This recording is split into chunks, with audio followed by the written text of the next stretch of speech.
From downtown, this is Tim Kitzrow from NBA Jam, and you're listening to NintenDomain Podcast. Boom shakalaka! This week on NintenDomain, Oops All News with the Nintendo Direct, Summer Game Fest, and Xbox Showcase.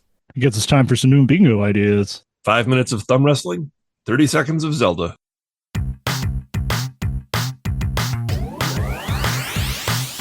One go, one go, one go, one go, three go, go, go, two go, one go, one go, one go, one go, one go, one go, one go, two go, one go, one go, one go, one go, one go, one go, one go, two go, one go, one go, one go, one go, one go, one go, one go, two go, one go, two go, one go, two go, one go, two go, one go, three go, go, one go, one go, three go, go, one go, one go, three go.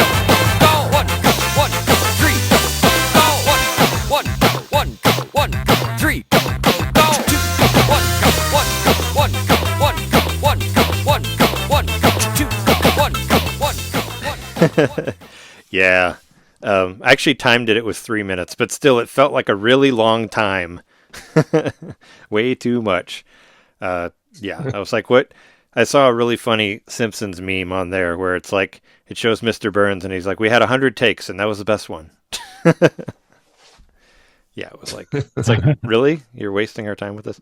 Welcome to NintenDomain Podcast, episode 524. Your place to your Nintendo fans talk all about the newest Nintendo Direct that happened yesterday. And it was almost an hour long of stuff. There's a lot of things on there, so we're going to get into it. And we're your hosts. I'm Trey. Woohoo Island lives again for more. Johnson. I'm Jeremy. It's a metaphor for E3. Mikowski. I'm John, Outline Slayer Knitter. It's a metaphor refantasio for E3. That's what it is. Indeed. Yep. You saw what I picked up when I put it down there. It was whatever they say. It was the small ounce of love that Sega had for Nintendo. They hate him for everything else. It's a small ounce of something. Here's a game from 2 years ago. Anyway, yeah, the Direct happened yesterday, as I said, and we're not going to go through all of our bingo card stuff that didn't happen, but I thought that you could do your 4 corners of hope if you wanted to, or just 4 that you want to mention before we get into it.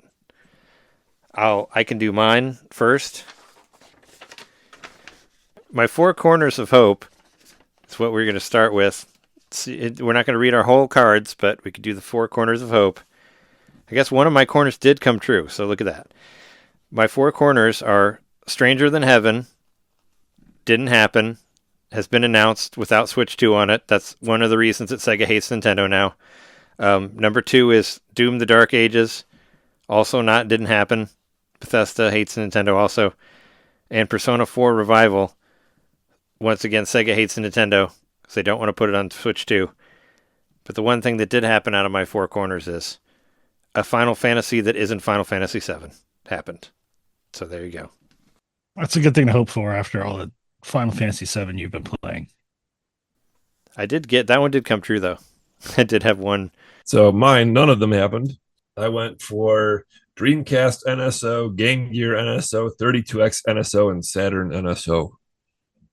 If you want Game Gear NSO, we didn't get any NSO. I was going to say, if you want Game Gear NSO, just buy Yakuza Kiwami 3.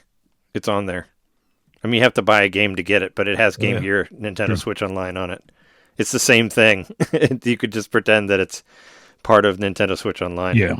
Because you get like 10 games to play on there with save state and rewind. So it's pretty much the exact same thing that you would have gotten if it was on Nintendo Switch Online. And it sucks because Game Gear's not very good. But it's on there. You can play it if you want. Whoa there. It's not very fun, but you can. I'll pretend that was the bad signal talking. Hey, I remember Sega hates Nintendo. I have a Game Gear. I know how everything looks blurry and it's really hard to play. Yeah. I own one. Trust me, I'm not just making this up. Yeah. Anyway, what were your predictions that you want to say that didn't come true, Jeremy? Well, I was just going to. I figured I'd just stick to the 4 corners of hope. Sure. I said a new NSO game. I was nice and vague about it, but nothing happened. Unless you want to count the Donkey Kong Challenge, I don't think that counts. No. Metaphor. I did say Metaphor Read Fantasio. That did happen. Yep. Dusk Blood I figured they'd have something about Dusk Bloods, which they had a little trailer, so Yeah. whatever, sizzle reel. And then I said a new Mario. I thought for sure there's going to be a new Mario. So unless we count the hat in Donkey Kong Bonanza, I don't think we got new Mario. There was no Mario at all Mario. in this direct. It did show the Mario anniversary logo before it said you can get the hat. But that's But it. I don't Yeah. think we should count it. I don't think we should count it. I wonder how many directs have had no Mario in it, aside from like indie showcases and partner directs. I wonder how many we've had that has like no appearance of Mario whatsoever. It seems like a new thing. Very few. Yeah. Yeah, I don't think he was there at all. No, he Maybe wasn't. that's why it felt so weird. I just watched it again. Yeah, no Mario at all. At all. He figured he'd be somewhere. I don't know, but no, not there. Maybe he was there in spirit with woohoo. Sure. But what was there is Rhythm Heaven Groove, which is what we started out with. The first game. They wanted to explain to you how to play a Rhythm Heaven game. In case you didn't know, we get like 10 minutes of that or whatever at the beginning. So, I mean, it looks exactly like a Rhythm Heaven, just like all the other ones. It looks great. I'm excited to play it. I like those games a lot. Great price. It's $40 for July 2nd. And it was one of the games that was covered in the Treehouse Live, too. I watched the whole Treehouse Live. I watched 0 minutes of the Treehouse Live. I watched none of it. I watched maybe 5. Actually, I watched long enough to turn it off. No, I watched like the first 30 seconds and I turned it off. Because there was nothing that they were going to do that I wanted to see them do. I'd rather just see it on my own. I mean, Rhythm Heaven games are good, and they're extra good when you get to discover the new games, and some other person doesn't play it for you. So, same with Star Fox. Star Fox only has like an hour worth of gameplay on there, maybe. So I want to save whatever new things there are in that game. One thing they did say in the Treehouse, which I don't think they mentioned in the direct, there's 80 mini games. It's in the direct. It was in the direct. Plus, there was 30 multiplayer games. It's in the direct. So okay. that was said in the direct. So the bit that you saw on there, they only gave up maybe 5 or 6 of those games. So that's a small percentage. Yeah, I just don't. Watching that. I saw enough. I mean, I happened to be up at 9 a.m. to see it, and it's already an hour, and then like the Treehouse was like another hour and a half, and I was done by then. I'm like, I'm out. I just watched it throughout the day. So I watched the whole direct at once, and then the Treehouse, I just here and there when I could. Sure. I just didn't want to. I mean, and we're getting a Splatoon Raiders direct on its own, so I felt like I didn't need to see them play it because I'll be watching the Splatoon direct whenever that happens. It's like, whatever, get out of here. So I didn't watch any of it. But so we're all getting that when that comes out on July 2nd. Yes, just a few weeks away. Rhythm Heaven Groove, which looks great. It's all those games are really cool. So they didn't need to for the Centennial. They didn't need to convince me. I was already on board. But I think the one thing I got correct, actually, I did get like, I didn't do very good, I don't think, but I got 1, 2, 3, 4. I got 6 right. And my first one, in the order of the way this bingo goes, or the way this presentation goes, is my first prediction was Onimusha Way of the Sword, and here it is. It's coming out in September, which is Capcom is a company who loves Nintendo. They love Nintendo. Square Enix loves Nintendo. Sega does not. But Capcom was very much in this direct, and I salute them for that. Way to go, Capcom. Even though I'm... we can assume that this game is going to look as beautiful as the other RE Engine games do on the NS2. Well, they showed it. It looked pretty good. Looked pretty good to me. But yeah, this is the brand new Onimusha that had been announced for other systems, but now it's coming to Switch also. And I think it's day and date. I believe it's the same. There is a demo for PlayStation 5 for Onimusha, and I was hoping that we would get that, but we did not. So I never played any of these games, but I know that they originated like in the same sort of fixed camera style as Resident Evil, and they have like a horror bent to them, don't they? They're like a Japanese history Resident Evil kind of game. Is that about right? Yeah, kind of. I played through the first one all the way. I have the second one. I didn't finish it though, but it does. Yeah, they do have the same feeling of Resident Evil, as in, like you said, they have a fixed camera angle. Well, they did. They don't anymore, but it is kind of a horror. It's kind of like a Japanese horror thing, but it's a lot more action focused than the Resident Evil games are.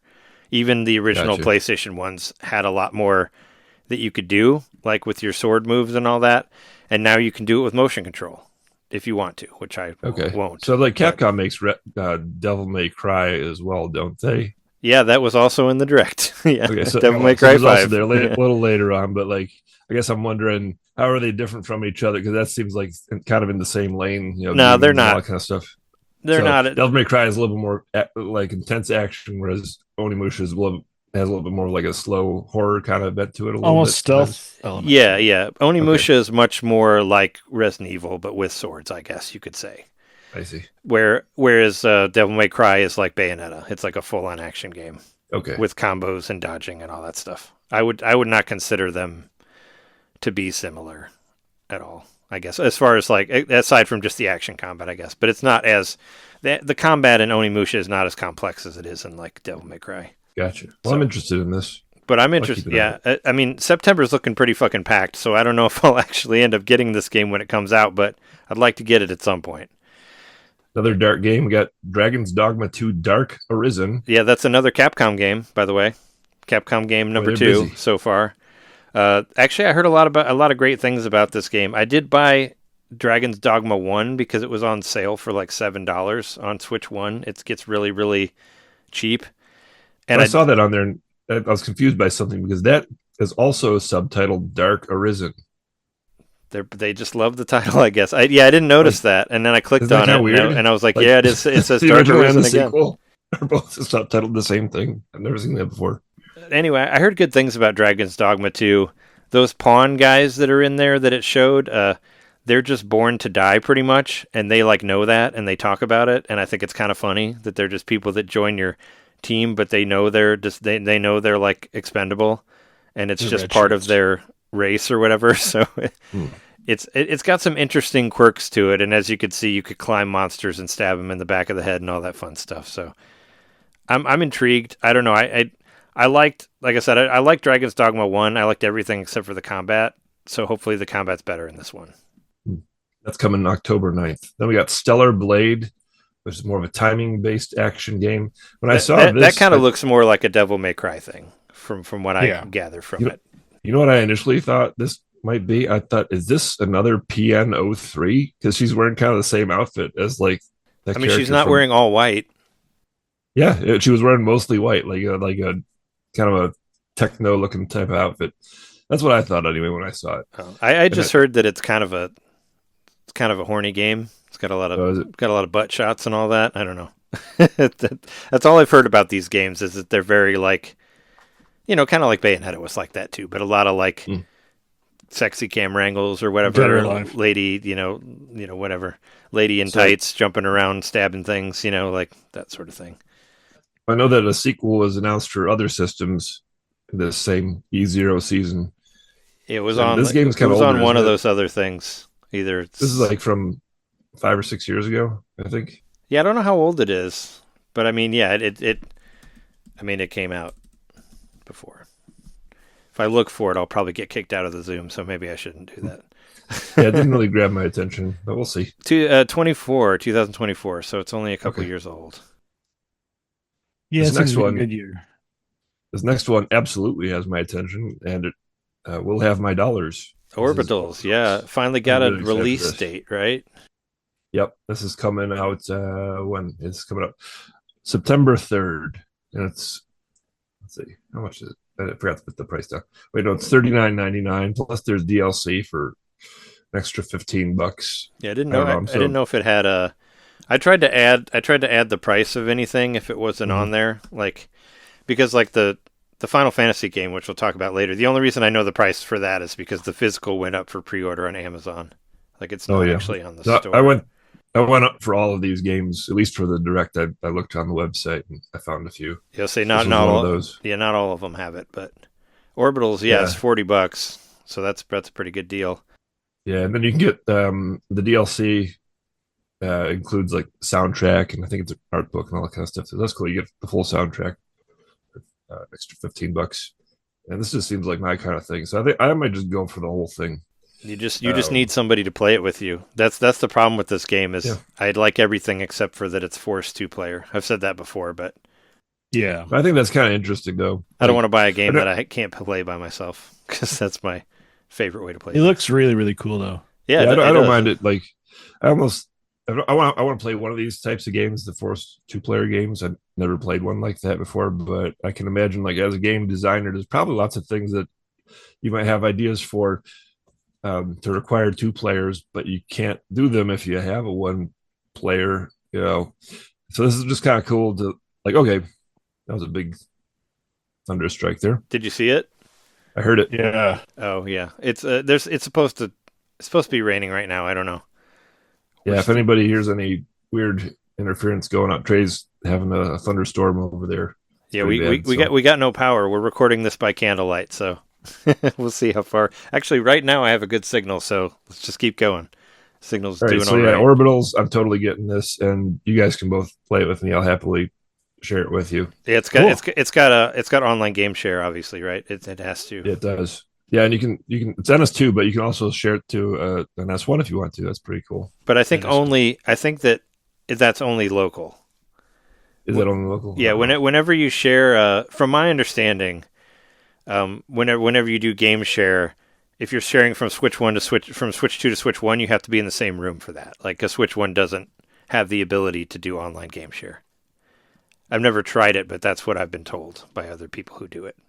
So after that, we didn't say the special thing about this game.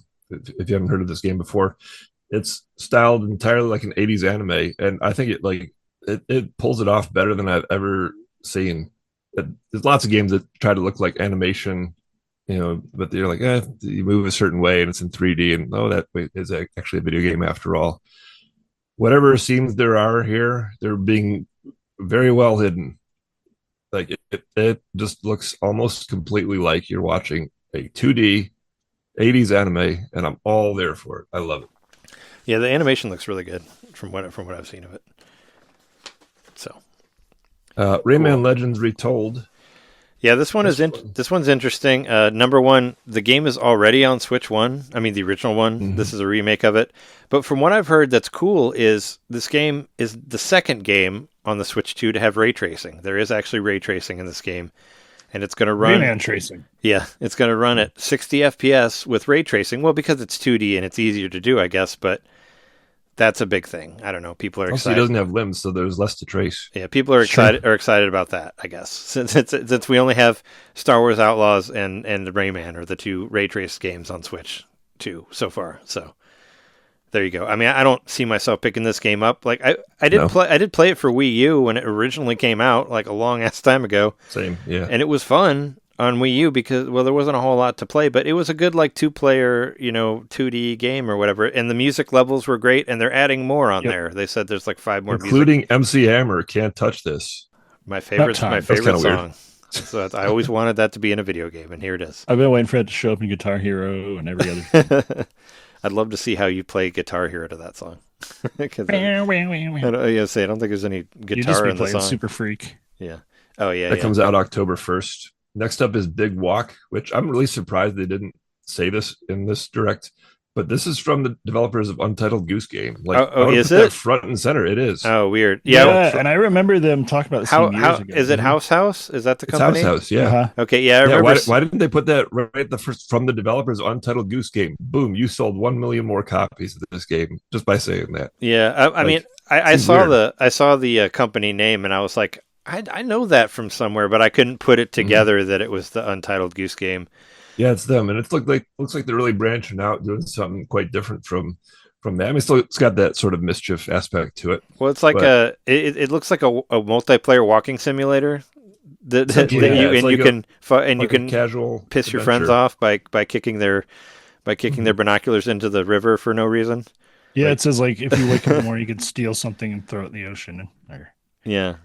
They showed someone like missing a train and getting lost and just having to sit in the dark by themselves, which I thought was interesting. Or the one person like shoots like a flame gun, a flare gun, and then they're holding a sign that says "I fell down" or something like that. I fell off a cliff. And so one of the main mechanics is that you have to be nearby your friends in order to talk to them, just as you would in real life. Or you can get like a megaphone to shout to somebody. But if you're too far away, you have to find other creative ways to communicate with your friends. such as like you were just saying, holding up signs and things, like smoke signals, that kind of stuff. Mm-hmm. So it seems interesting. I just want to know like what you're supposed to be doing out there. What's the goal? There's like some sort of like challenges. Cause mischief with your friends. Yeah, it's probably got some achievement type stuff like Goose Game did, right? I would think. Probably so, yeah. I'm going to posit that there's like, quote unquote shrines in the open world, and that's where you do these like 4-player challenges or whatever the multiplayer challenges that are how you like unlock more of the world to explore.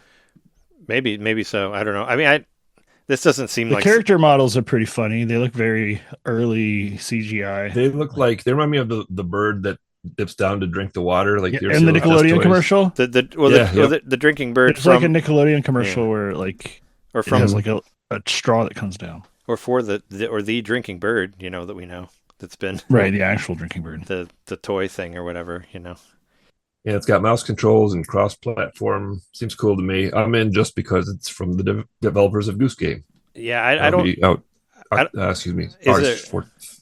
Yep. Did they say anything about a single player mode, or do you have to play with friends? No, I'm sure not. Because I don't think I'm getting it because of any of that. No, I think it's. It's. And also, I'm sure assuming that it's going to be like $20. So. It's probably going to be cheap. I don't think I'll get it.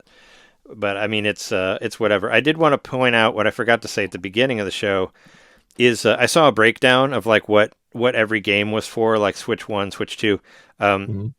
Rhythm Heaven Groove is the only game in the whole thing that is only for Switch 1 that doesn't have a Switch 2 version. Like you can play it on Switch 2. But it's the only game that does not have a Switch 2 version out of everything from this Direct, which I thought was interesting. Because everything else it has a Switch 1 and Switch 2 version. So you can see how much they're moving on, I guess. But yeah, because I saw a breakdown where it's like Switch 1 games, Switch 1 and 2 games. The only Switch 1 game is Rhythm Heaven. That's it. Everything else has a Switch 2 version. They even said at the top. I think they even mentioned that at the top, didn't they? The Koizumi said this. Well, they said like they do. They said like they do in most of them, where they're like, yeah, some will be on Switch and some will be on Switch 2, or both or whatever. But the only one that is just on Switch 1 is Rhythm Heaven. Everything else is on both. Is on both systems or just Switch 2. So what else is on just Switch 2 is Pokemon Pokopia, which is getting updates. What do you think about that, Jeremy? Paid DLC already for it'll Pokemon be nearly Pokopia. It'll be pretty far along by the when did the game come out? It came out in like February. Yeah, March? I think it was a February game. It was an early one. It was either February so that's or March that's still like 6 months, I think that's fine. Like I'm not going to download the update now, but the free update is just that you can go underwater and there will be a bunch of more stuff you can do. But there's the actual expansion pass right? is how you get the new like level with more challenges and stuff. Right. That's $35. That strikes me as like a pretty pricey DLC for 3 parts. Well, you get three. You get three things that will. So like, the actual DLC isn't releasing until August. So, so there's free DLC right now, but the actual stuff you got to pay for won't be there till August. And it's like, part 1 is August, and part 2 is later, and part 3 is next year, is in 2027. So.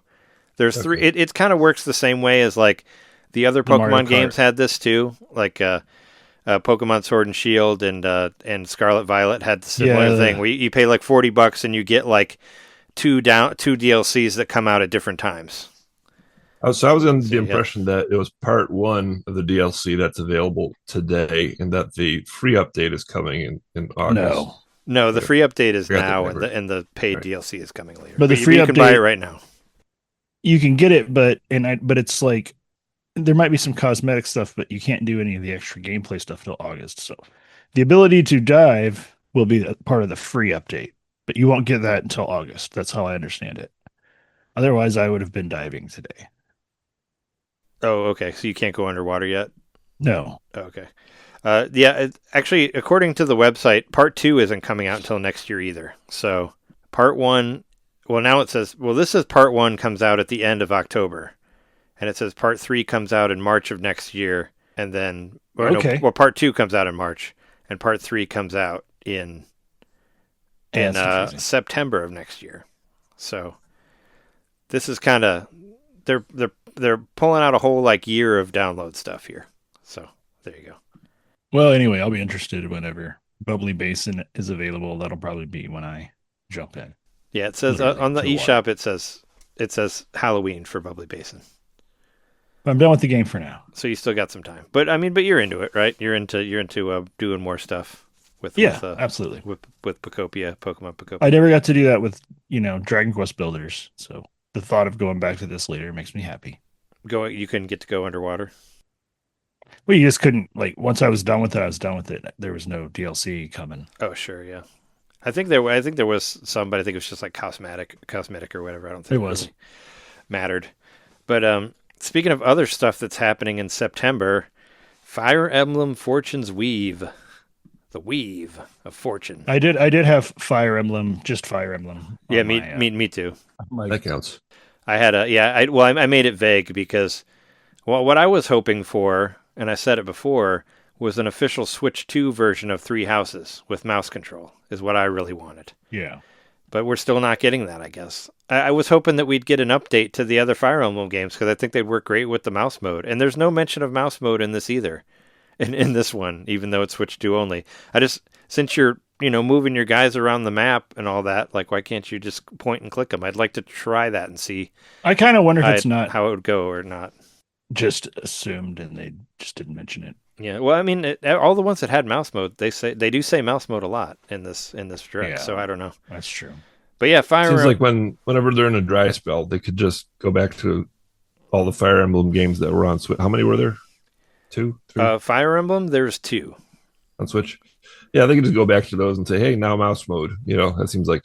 I guess 3 if you count because they re-released the original Famicom one. Yeah, that was limited release. There's that one, but that's I don't know. But as far as full official Fire Emblem games, there's Three Houses and Engage, which I really liked Engage, and I'd like to play that with a mouse if I could. But yeah, Fire Emblem. Let me tell you, Fire Emblem Fortune's Weave, and Fortune's Weave is funny. It reminds me of the Loom of Destiny from Wanted. Do you remember that movie? I do not. The shitty movie with James McAvoy and Morgan Freeman. I worked on it. I was a PA on that movie. Oh, is that the one where he twists bullets? Yeah, it's when he makes bullets curve around walls. Yeah, that was the entire plot of the movie, as I understand it. Well, it was a Mark Miller comic book, which is actually much better than the movie. Than the comic book is a lot better. But yeah, that was a big part of it was curving bullets and stuff like that. But there's also a Loom of Destiny that prints out the future, and the weave of the Fortune's weave of Destiny, Loom of Destiny. It just reminds me of that dumb thing from that movie. It's a dumb movie. Don't watch it. But yeah, Fire Emblem Fortune's Weave comes out on the same day as Trails in the Sky second chapter, which I know that because that was in the Japanese Direct and not the American one. Which why? It's going to be great. Put it on there. They're coming out on the same day, so I'm not buying Fire Emblem. Is what I'm saying. I'm playing Trails in the Sky. I'm not playing anything else. So, but they're coming out on the same fucking day. So, I don't know. This one, it's also getting a special edition physical with a steel bookcase, 200-page art book. That seems to be and a map of Dagden. Oh yeah, Dagden. Dagden made me crack up too. Dag. What was it? Dagdan. What's that one? It's not I don't remember what it was. It's like that one movie that Mark used to watch it all the time. It's not it's like this. It's like a sequel, but it's not a sequel. I'm not gonna remember it. But anyway, they call dogs Dags. You like Dags? I just remember. Snatch. Yeah. It reminds me of Snatch. That guy from Snatch Dags? That calls dogs Dags. You been to Dagden? They got a lot of Dags there. I don't know. That's what I thought of when I saw it. But yeah, I mean, Fire Emblem. I'm interested to see what they'll do that's different. Because I guess from what I heard is there is some on foot dungeon stuff which they did in Shadows of Valencia on 3DS, which I thought was really cool. Where you walk around and you walk into there's random battles that are turn-based strategy and all that. So I'd be interested in that. But like I said, it's coming out the same day as Trails in the Sky, so it's going down a few pegs there for me. And most of the time, if I do get a Fire Emblem game, I'll wait for it to be on sale. I think I got Engaged for $30 physical, but I did like that game a lot. So I don't know, we'll see.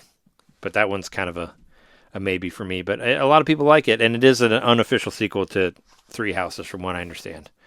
Except I didn't see any tea time on there. No Dayton. Yeah, no, No Dayton and Dagden. no Dayton and Dagden. But anyway, yeah, I think that's enough about that. It's interesting. It's interesting that they're doing a deluxe version. I wonder if the game will actually be on the card.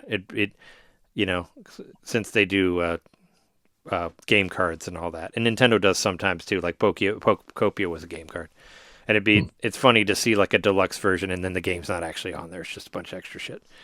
But hopefully it is. But yeah, the next one. Anybody remember Ninjala? Yeah, Vaguely. I played it a little bit because it was free to played it a play. little, yeah. I played it on Switch 1. I remember I thought it was okay. I didn't play it for very long, but yeah, it was. I remembered it when there's some special bubble gum or something. yeah, the Ninja Gum. They're bringing it back. It's coming back in a big way. That gum you like is coming back into style, and it's called Ninjala 2. This was to me. This is the first like big surprise. I mean, it's not like a game I was looking forward to or whatever. It's just like, oh, that I thought that kind of dropped off pretty quick. Seemed like it did. I didn't hear anybody talk about it for the last like 4 years since I think it shut off like 4 or 5 years I ago. was gonna say, Right? I don't think it's been active. I don't know. I don't remember when it got shut down. Yeah. The only reason I remember this game is because I saw it at E3 and they had a huge presentation for it. Like they were really trying to make it a big deal, and they were handing out these inflatable ninja swords, Oh, cool. and everybody was like bopping each other on. No, it was a baseball bat rather, inflatable. So people were walking around bopping each other with bats around E3 and all that. Because when I think Like- ninjas, I think baseball bats. Yeah, pretty much. I mean, these are Squid Kids essentially. Like if you've not seen this game before, like they totally were ripping on the look of Splatoon. Sure, yeah, it does kind of have that style, I guess. Yeah. According to the website, they'd had their 21st season in 2025 So Really? I thought it this shut says- down.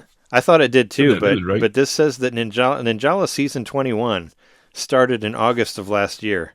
Maybe it just Okay. shut down on Switch. Maybe, I don't know. Yeah, I thought it shut down years ago, but according to the website, it's still going in some way. So I don't know.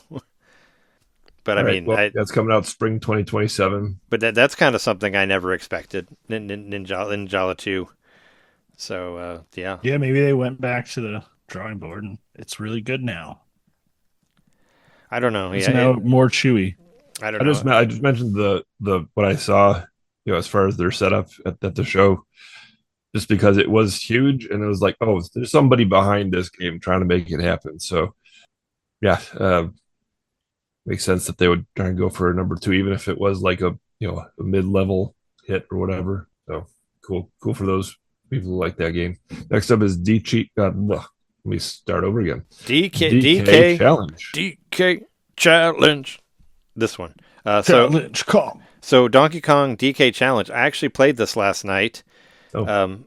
I was very confused as to how to do it, but it does tell you in the direct. I just I didn't realize that it wasn't available until like 8:00 last night after the direct, because I tried to get into it right after the direct just to try it out, but I couldn't get to it. So in order to do it, you have to go to your Nintendo Switch Online icon in the menu, and you click on that, like where you change your profile picture and do the missions and all that stuff. In there's an icon that says DK Challenge, and you click on that, and you can either look at the challenges that you can do in Donkey Kong Bonanza or what you can do in the original Donkey Kong games. And I actually went through and I did all of the original Donkey Kong game ones. It didn't take that long. And you can still use Rewind. It actually encourages you to do it if you die. So it's not that hard. But it'll ask you to play through like Bramble Blast, like play through all of Bramble Blast, or play through, I forget what the level's called, but it's got that really good song in Donkey Kong Country 2 where it's like, where it's like boom boom boom but don't boom boom but do but do but do but where it's got the barrel. It has barrel stuff too where you keep going up. That was the only song that actually wasn't included on the like soundtrack on the disc. Where you're going up the mine shaft and they're like throwing hooks at you. Yeah, that one where you shoot out and you kind of go over the bees and stuff like that. I beat that one.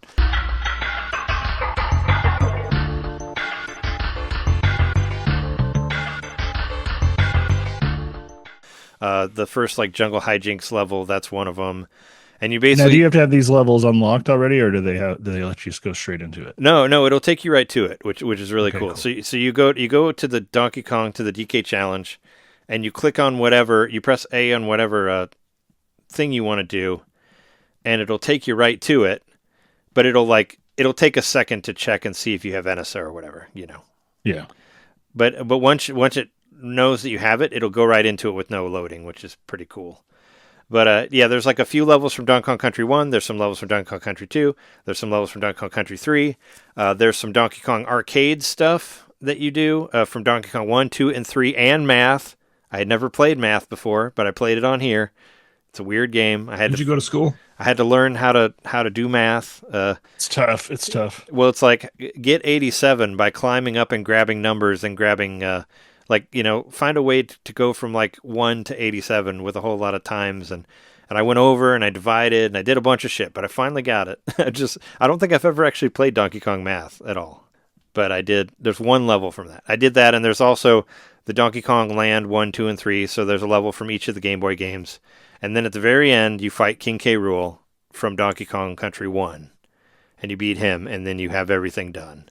And it took me like 30 minutes or something. But I like that this is on here. Nintendo finally has like an achievement system, sort of. But the real question is, what the fuck do you do with these cards? You get these cards for doing these things, but that's it. You can't like put them on your profile. Like it doesn't show that you got them. Like, what the fuck? I don't know. Yeah. Do you get to look at them?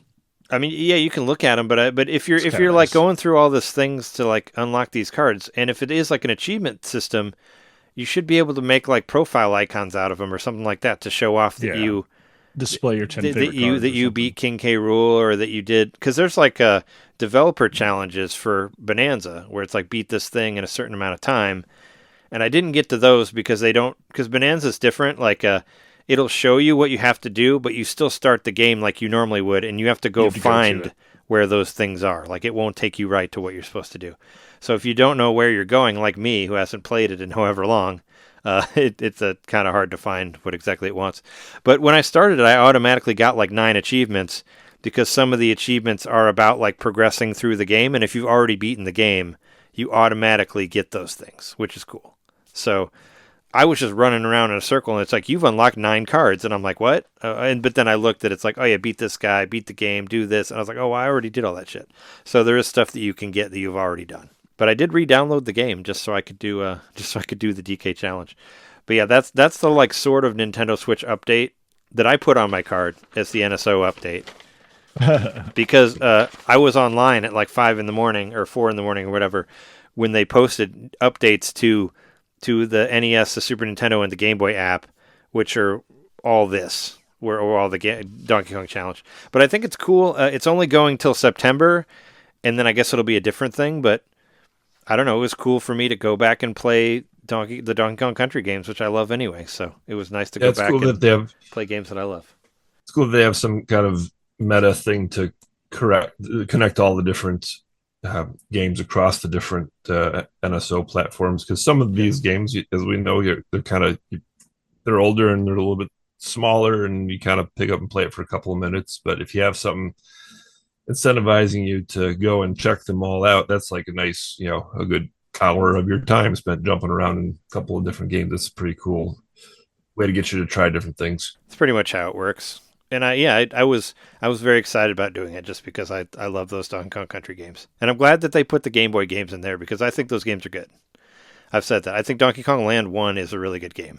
2 and 3 were like too similar to the Super Nintendo ones, but Land is its own game with different levels and different characters and all that. And I thought that game was really, really good. And I still think it's good. I played through it I beat it when it came to NSO because I like it that much. But yeah. Well, Jeremy, you have the Donkey Kong Bonanza DLC, right? So I do, yeah. Been able to check out the update. Oh yeah, and one more. I do want to say one more thing about the DK challenge. You can only do it on Switch 2, which is weird. Oh. Well, I mean, I guess Donkey Kong Bonanza is only on Switch 2, but if you wanted to do the DK challenge on the old Donkey Kong games, you can't. You can only do it on a Switch 2, not a Switch 1. So I thought that was, I guess, trying to get people to buy Switch 2s that only have ones. I just thought it was an interesting thing for it to only be available for that. So there you go. But yeah, Donkey Kong Bonanza, more DLC, which I was surprised you actually had this on your bingo card. Did you know things, John? Had you heard things about it? No, I just thought, well, it's been a year, so about time. And we're not, even if we got the Mario, which I thought there'd be a Mario teaser or something, it's not coming for a long time. So yeah, throw out another update for Bonanza. Yeah, we got it. Yep.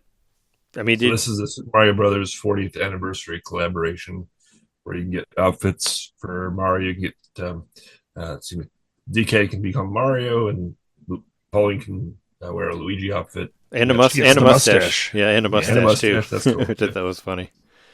And and you can find question blocks hidden in the ground, and you can punch them with your hands. So there's So it's that. like a cosmetic update, huh? Yeah, I saw that. I mean, I never got the DLC. I mean, Jeremy Same. did, and this is I got it, but I barely played it. I was confused about this one because this one has like specific times that you can do it, and I thought that was how DK worked also, and that's why I couldn't play it. But no, Donkey Kong started at 8, and it goes all the way to like the first day of September, and then it's over. So you got a ton of time to do that. But the Donkey Kong Country but the Donkey Kong Bonanza DLC had specific times that you could play it, so you can't, which is even worse. Like, just let people play it whenever you want. Like, why does everything have to be like a certain time? Like, I hate that because most of the time, I'm playing it like midnight to 4 or whatever, and they don't put that in their time slot. They expect I'm going to play at like 6 or something like that. Like, I don't know. It's just just let like people play whenever they want to play. Like a marketing thing, a way to drum up some kind of buzz. Yeah. They've got their calendars, and this might have been a spot where they didn't have anything new coming out, and so they just said, "Oh, let's do a Donkey Kong Bonanza challenge," and it has to happen right then and there. Yeah, I guess it's not specifically a time. It says June 9th through June 30th, so you got plenty of time to do it. And then there's some other ones, so whatever. They're probably expecting more people to get Donkey Kong Bonanza in the coming months with the planned price increase and the deal with getting the game with the system. Oh yeah, where you can pick your game for the old, yeah. Well, Yep. until September with the old price. But I'm getting an update to my Alarmo. if you got to connect it. That's crazy. But when you do, Yeah. you could get some Donkey Kong Bonanza stuff. Donkey Kong Bonanza, yep. I know, Jeremy, you love Vampire Survivors, but how do you feel about Vampire Survivors Jujutsu Kaisen Rumble Survivathon? Are you getting, I thought they were getting gonna, that? I thought they were going to talk about crawlers when this opened Same. up. So I kind of was thought wrong. that too, but Crawlers already came out It's a while already ago. out, yeah. Apparently, This is an anime This series. looks really cool though. Yeah, it's like it's an anime, but I don't know the anime. did you listen to the Bit Summit, to the Retronauts Bit Summit stuff that just came out? Because Diamond was talking about they have like a whole section of like games that are inspired by or like influenced by Vampire Survivors, and this one was mentioned in there. So I just kind of didn't really think anything about it because I heard it on there, but I can't. Apparently, it's a whole thing, and there's a lot of people who like that sort of stuff. And yeah, now it's a full-on anime or Vampire Survivors with anime characters, but it's multiplayer too, from what I was saying, right? It's like got an a online battle thing. royale kind Yeah. of thing. So I don't know. I mean, I don't see myself playing it, but I'm sure I'll it's give it a cool try. for people that like it. I don't know. If it's priced the way these other games have been, then I don't see a reason not to grab it. It's got to be like $5 like the other one, I would think. Lords of the Fallen 2.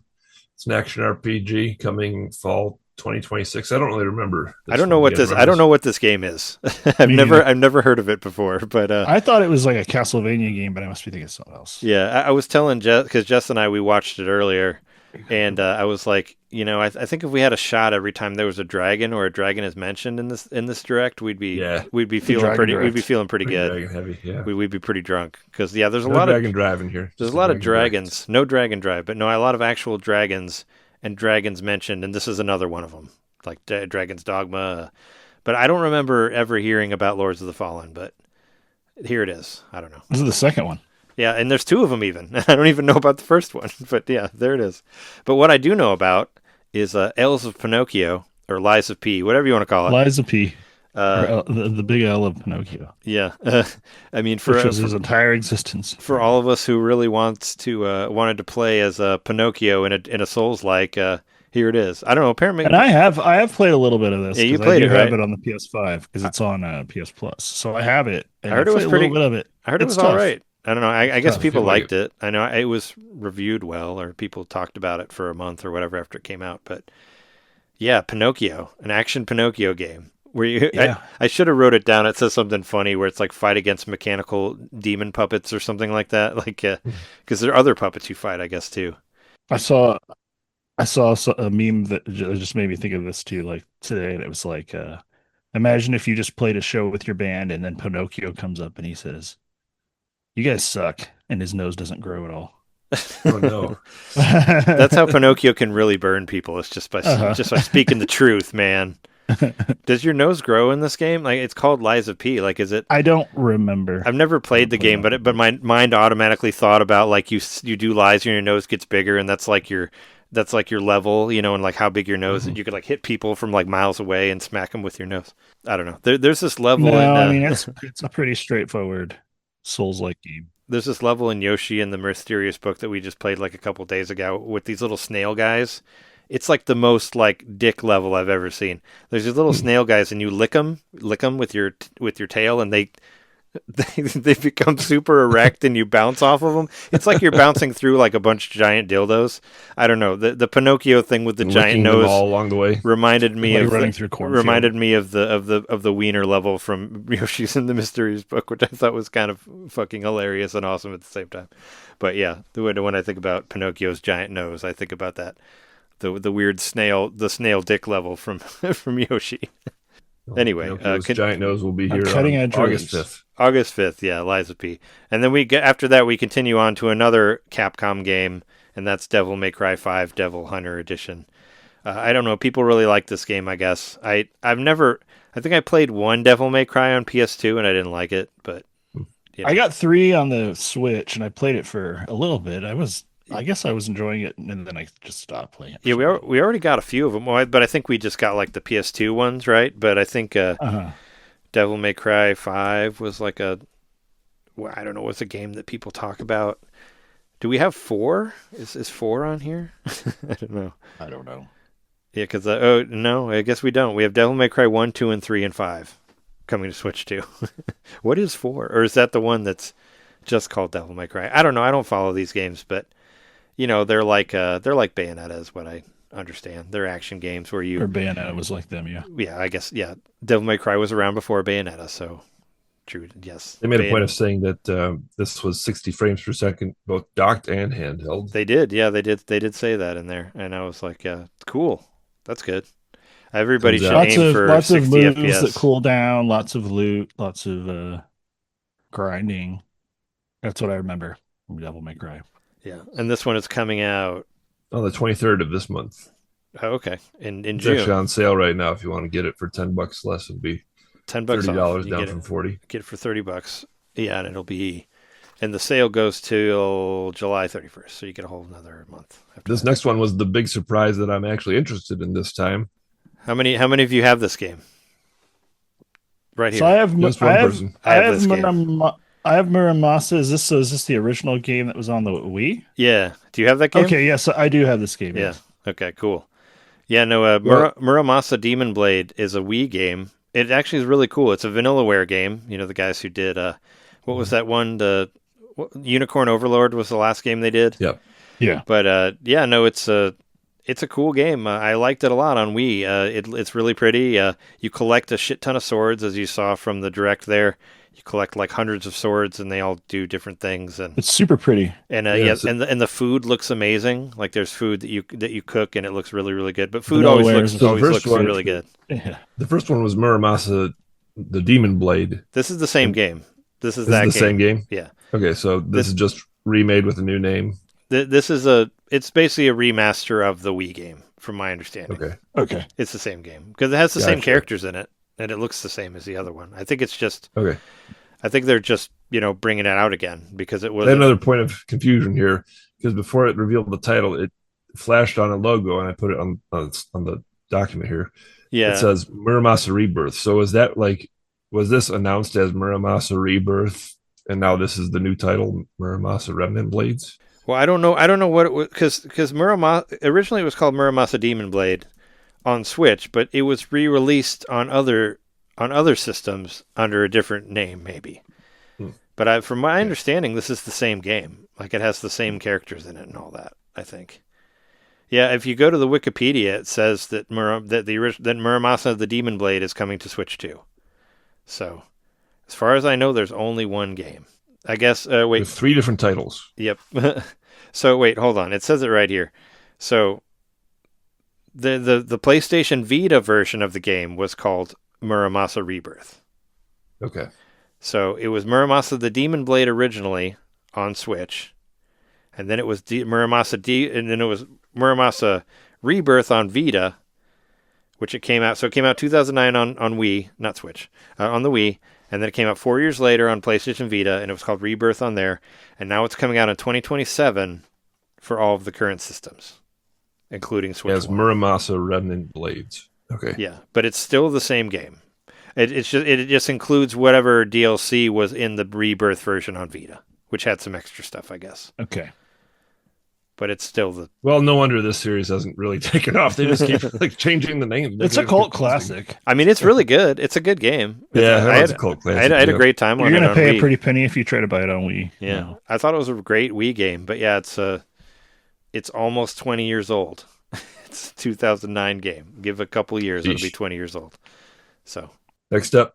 So that's coming in early 2027. And then after that, we got Xenoblade Chronicles. Well, hold up on that one for a second. I found it really weird that like Muramasa being a remake of Wii, that it's not even coming out this year. Like I thought that was kind of weird where it's like, oh yeah, it's a remake of this almost 20-year-old game, but you got to wait till next year to get it still. I was like, okay. That just kind of blew me off. Yeah. But yeah, after that, here's a game that I've actually purchased. Xenoblade Chronicles 1 through 3 Nintendo Switch editions. Now, we're only getting one right now. There's only one that's out right now, and that is Xenoblade Chronicles 1, which I did get. I did get the Switch 2 edition of Xenoblade Chronicles 1. And when you buy the Switch 2 edition, you get like a little vehicle that you can drive around the world with, which is really cool. And also, you unlock a fucking racing mode. So there's Xenoblade Racing now in this game. What? If you buy the update. Yeah, there's tracks and Grand Prix or whatever. You have to find them in the world, Okay. but I bought it because I just wanted to try it out because I love Xenoblade. And I loaded my game, and it actually shows up as a quest that you have to do. So you have to go find the Nopon who will make the vehicle for you. So you go and you talk to the Nopon. It'll tell you where to go. You have to go to the what's it called? The refugee camp. You have to go to the refugee camp, and you talk to the Nopon, and he'll tell you have to go to another place, and you have to get these energy cells, and you have to fight a boss there. But the boss was a level 15, and I'm level 98, so I beat him in like 2 seconds. It was the quickest fight ever, because I guess they expect you to try to get it early. But then you go back to the Nopon, you get these vehicles, and you unlock a fucking Xenoblade Grand Prix. And for all the golds that you get new outfits for the characters that you can use. So it's like Very interesting. I mean, it's very Monolith. Like Monolith loves like throwing. It's like when they re-released Xenoblade 1, they put a whole nother game on there. They did like an epilogue that was like 20 hours long. They like to do that, So it kind of feels like that. I haven't purchased it yet, but I do have the Xenoblade Chronicles 1. I bought the disc of that a while back, or the cartridge, whatever you want to call it. So you have the definitive edition, the Switch 1. I do, yes. Which came out in 2020 around the time of Animal Crossing, is what I remember. I got mine for super cheap online. But I thought that maybe you had it, and I thought about you when I was playing it, because if you wanted to get back into it, you could easily get a pretty sick ride to ride around in, and you could play the Xenoblade Chronicles Grand Prix if you want, which I thought was pretty cool. And the second one, Xenoblade Chronicles 2, which is coming out. When is that one coming out? That's at the end of July. And in that one, you get to play as the Blades, which I think is really interesting. So the Blades, that would like follow you. Gotcha. You can actually play them as a character. You can control them. Oh, and also they added new voiceovers. So the heart-to-heart conversations from Xenoblade 1, which had no audio in them, now they do. Now they do have voices in there. So that's pretty cool that they've actually added spoken dialogue for cutscenes that didn't have it before. So I mean that's really cool, and I think they're doing that with all three of them. And 2, you get to play as the Blades. and Xenoblade Chronicles 3, which will come out in December, there's like a horde mode type thing, which didn't look as interesting as the other stuff. But I had to try out that little the vehicle that you get, and it's pretty rad. Like to just be able to drive around with this thing, and yeah, it has 60 FPS. I didn't really get to play it on the TV because my power went out like right when I booted the game up. But I did play it handheld, and it looked pretty good handheld. So there you go. But yeah, Xenoblade, way to go. And I guess we could do one more, and then we'll take a break. Xenoblade Genesis. We got to see a new Xenoblade, which is a prequel to Xenoblade. Sega doesn't completely hate Nintendo. Well, it's Monolith, not them. But, I know. But yeah, a Xenoblade Genesis. I think it looks great. I do. It looks a lot like Fire Emblem. I kind of wish that the art style was a little bit different. Yeah. You know, I wish that it looked more like 3. Like it kind of, and also it had whole lot of school stuff, so it looked a lot like 3 Houses to me. But you still get like the big open area that you know from the Xenoblade games, and I expect it will be good. I'd love to see what they can do with. And so it's a prequel, right? Yeah, is what they're. I mean, it's called Genesis, so I figured. I was like, is it older than whatever it's called? The what was the Torna the Golden Country? Because that was a prequel too. In Xenoblade 2, the DLC, that was a prequel. Uh-huh. So I was like, is it before that? I don't know, but I mean, maybe it's about the actual like fight that the beasts locked together. So for a the while, game world. Yeah. For a while, you guys have been saying like, "Oh, we love Xenoblade, and we can't wait to see what Monolith can do on the Switch 2." How do you feel about this brief little glimpse you got at Monolith's Switch 2 debut? I mean, they've been doing a lot of shit on the Switch too. Yeah, I mean, they've been doing a lot of other stuff. Yeah, but I mean, for Xenoblade, like yeah. their showcase, right? For Xenoblade specifically, though, this is great. This is like just kind of cements the fact that it's probably the best, like original RPG series. Oh yeah, no, Switch. It was. I think it's really cool that they have, that they can do that. That the Switch has. Just make it as shiny as it can possibly be. And it's cool that they have their own. They have their own fucking game, or they have their own series. You know, because Nintendo's always kind of been lacking in the RPG area, but now we have. This is the 5th Xenoblade game on the system. So total, but it's great. I mean, I couldn't really tell exactly what was happening. Like I said, I wasn't a huge fan of the art style, but I'll buy it 100%. There's no way I'm not buying it, because I love these games. So I'm interested for sure. I'm interested to see how good it looks, because I thought 3 looked fantastic. Like I thought that was one of the best looking games on the system. And X is a Wii U game, and that game looks really, really good too.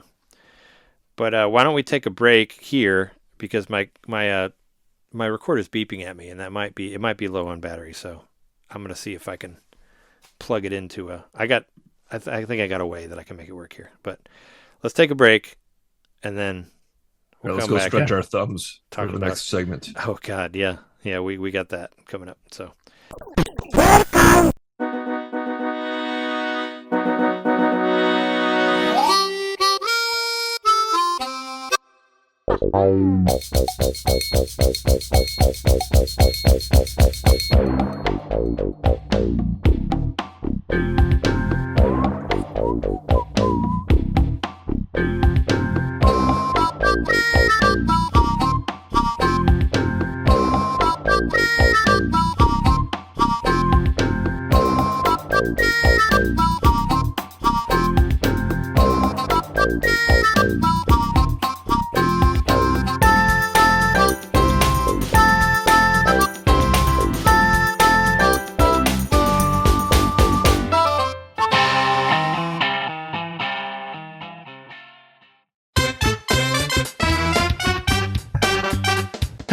Hey, you. It's me, Mario. Yeah, you. Subscribe to our Patreon to hear our bonus shows, which happen every month. I'm tired. Tired of all the big corporate podcasts spoon-feeding you the same old video game news on every single show? Spaghetti. Ravioli. Then expand! With NintenDomain Expansion Pack. It's us talking about old games that were important to us. It's us interviewing people that we meet at conventions. And heck, it's live shows from those same conventions. It's basically everything you could want that NintenDomain ever made. Here we go! and it's just $1 a month. That's less than a bad indie on the eShop. It's $12 a year, which is less than Nintendo Switch Online. Thank you so much for subscribing to our Patreon and supporting NintenDomain. Just go to patreon.com/NintenDomain podcast and hey, Mario, let go. Whoa! He's throwing us back to the show. So long, Bowser. Patreon.com/NintenDomain podcast. Game over.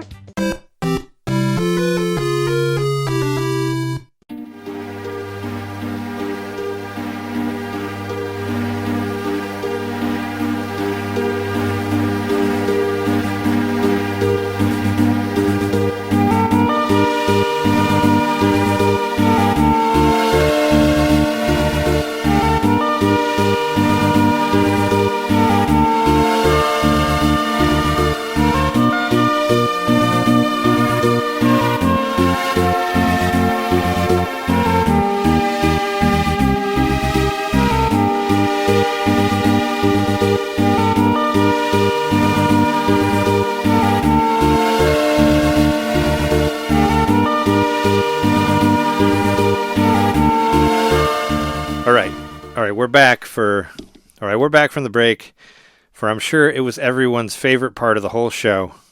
Oh yeah. And that is the Nintendo Switch Sports Resort game.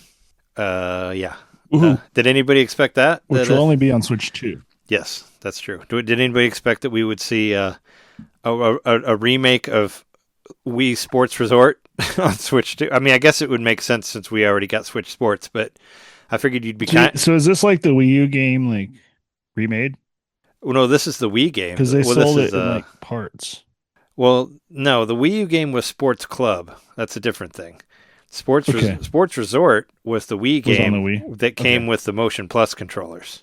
Okay. If you remember correctly. I remember now. And that was the one that was considered one of the worst E3s of all time for Nintendo because all they did was talk about that. And there was a lady on there that kept talking about her arm injury that she had. There was a Mega 64 video about it where they made fun of her, and it was pretty rough. A lot of people, I saw many videos of people on YouTube talking about how they would never buy a Nintendo system again because they hate the hardcore fans, and they only love casuals because of Wii Sports Resort and how they had turned their backs on all of us because of this game that's getting remade now. So there you go. And it looks like it has a lot of the same stuff in there, minus the sword fighting. Guys, what the fuck were you thinking there? Sword fighting was really fun. Why did we have to take that out? Sword fighting, that was a good one. Yeah, sword fighting was like my favorite. Was like one of the best games on there, and they got rid of it, and it was replaced by thumb wrestling and skateboarding. Even though I do kind of want to try mouse mode skateboarding because there's a mouse game where you move yourself around. Wow. And you skateboard. I don't know. I'll try that out. But yeah, and there's a plane level, which that was in the original one too. There's the archery one that was in the original one. I don't remember. There was table tennis was there. I don't remember if there was volleyball or not. There definitely was bowling again, but yeah. The other one, there was like a jogging thing, or no, maybe that was a jogging thing, or that might have been the Wii Fit one because Wii Fit also was in Woohoo Island. So I kind of like, they like merge in my head. Oh yeah. So, and Pilot Wings Resort. There was biking. There was biking in that one in Resort. Yeah, I should look it up and see what the original ones were. I remember going on a path. I think there was jogging and biking in that game. Maybe it was in both of them. Maybe it was in that one and the Wii Fit Plus or whatever that had the Woohoo Island. But yeah, Wii Sports Resort on there. And we get like 3 minutes, I timed it, of Koizumi playing the fucking thumb wrestling thing. And he doesn't even win. He loses. He fucking loses. He plays it for 3 minutes and he loses. It was funny how he said why? it. Too. He was like, "Oh, I lost." He just seemed kind of like what the fuck? Resigned. Like you're wasting our time. Like I was thinking out that I was like, this is where we are in the year of our Lord 2026. We're watching you fucking playing thumb wrestling. Why is this here? Yeah, bring Sakurai out. Why is this here? Like, get rid of. Like, who cares? Like, why do we need to see? I mean, I guess you're really proud of it because you're using your mouse mode for thumb wrestling or whatever. But I was like, oh my god, we have fallen off the We have fallen from grace here. Like, what the fuck is this? Like, move on, please. Move. Next. I guess a next. mouse would be a good way to play thumb wrestling without a thumb. Yeah. Because you don't really use your thumb with a mouse very much. It was kind of funny that, like, yeah, you can, like the old, like, thumb, and I always hated thumb wrestling. I always lose at that. I hate thumb wrestling. I hate arm wrestling, too. Just like pro wrestling. So you like actual wrestling? That's what I said, yeah. Thumb wrestling was more like pro a way to, wrestling, like, not flirt thumb with wrestling. people. I'd always get beat, though. I don't like it. Everybody was mean to me. But But had an advantage. thumb wrestling, like you put your thumb down to like fake it out, so they could try to pin you and you could switch them. I do like how you can put your thumb down and your thumb will get bigger, like the longer that it's down. I guess that's kind of cool. Yeah, I mean, it looks kind of fun for what it is. Just because it's filling up with blood. I'll play it one time and then never again. That's probably what'll happen with that game. I don't know. I was like a little bit, what do you call it? Nostalgic for seeing Woohoo Island. I happened to see maybe like 3 months ago or so this YouTube channel that I like called Thomas Game Docs did a whole feature on Woohoo Island, the sort of conception of it, the idea. Remember back then it was Woohoo Island is going to be a character that appears in all these different games, and it kind of sort of came true, but not really to the degree they were. It was in Mario Kart. I mean, it was in a lot more games than you think. We've talked about this before because it was in Mario Kart. It was in the 3DS Mario Kart, and we had Pilot Wings, and also like Wii Fit Plus or whatever. It was in there too. So it was in like 6 different games. Was it in Smash Bros? I think it was. Was there like a yeah. Woohoo Island level? No, there was a Woohoo Island, and later, probably in the 3DS one, I think had it. Because you are actually like writing the like stuff around that. Yeah, because there were 2 different Woohoo Island levels in Mario Kart 7, and they never made it to 8 in the deluxe pass or whatever, which I was so mad because I liked those levels. I thought they were really fun to do. So Woohoo Island did get a lot of shit at the time, and they just Spacco Square was where we were at the Switch Sports. I'm glad they got rid of that because who cares about Spacco Square? Now everybody's just but some games that are missing. Mii's too. Some games that are the Mii's were in Switch Sports also. Really? Yeah. Oh, they were. Yeah, I forgot because actually that I brought a bunch of them off of my 3DS, or I think I did the Amiibo. Yeah, I did the Amiibo thing to get them on there so I could use them for bowling and Switch Sports. But there's some big games that are missing on here that were on Wii Sports Resort, and I'm glad I looked it up because this sucks. Frisbee golf was on there, and it was really good. That was fun. Frisbee golf was great, and there was a regular Frisbee game where you could play with your dog, and you could throw it, and a dog would catch it. Like none of the Frisbee games are on there. Wakeboarding is not on there either. Yep. Where you cares about wakeboarding where you like float in the air. But there parasailing too. But the Frisbee, that's what I mean. Like yeah, or no, that's wakeboarding. Was there a all right, this is what it's saying right here. I already said sword play is not there. Wakeboarding is not there. Frisbee with the dog is not there. Frisbee golf, not there. Archery and basketball, they're there. Table tennis, golf, bowling, power cruising is what we saw. The one that's kind of like sort of like a wave race, but not at all. Because it's like a minute to get through it. There was canoeing, which is not there. Cycling, you're right. There was a bike one. You were right. And there was also air sports, which was parachuting, dogfighting, and piloting. So, yeah, they're missing a lot of stuff. And they did say that they showed all the sports that are included. They did, yeah. I watched it again today, and he says that in the direct that's everything. So, really bummed about. I was bummed about the sword fighting one, but also I'm bummed about Frisbee golf because Frisbee golf was really fun, and it actually worked really well with the Wii Motion Plus. What if this is like a tacit admission that the motion controls don't work as well on the Joy-Con? Maybe so. I don't know. But at least... I think so. At least like this one has golf on there, and it'll actually be there at the beginning. Because if you remember Switch Sports, golf didn't get released until much later. And by the time it got there, like Jess and I, we just played it like once maybe, and that was it. Because I do remember actually putting the Wii pad down on the ground to try it the one time of the putting or whatever, but... That's you're talking about the Wii U back one, on the right? Wii. Yeah. You're talking about the Wii U, yeah. No, I was talking about Switch Sports.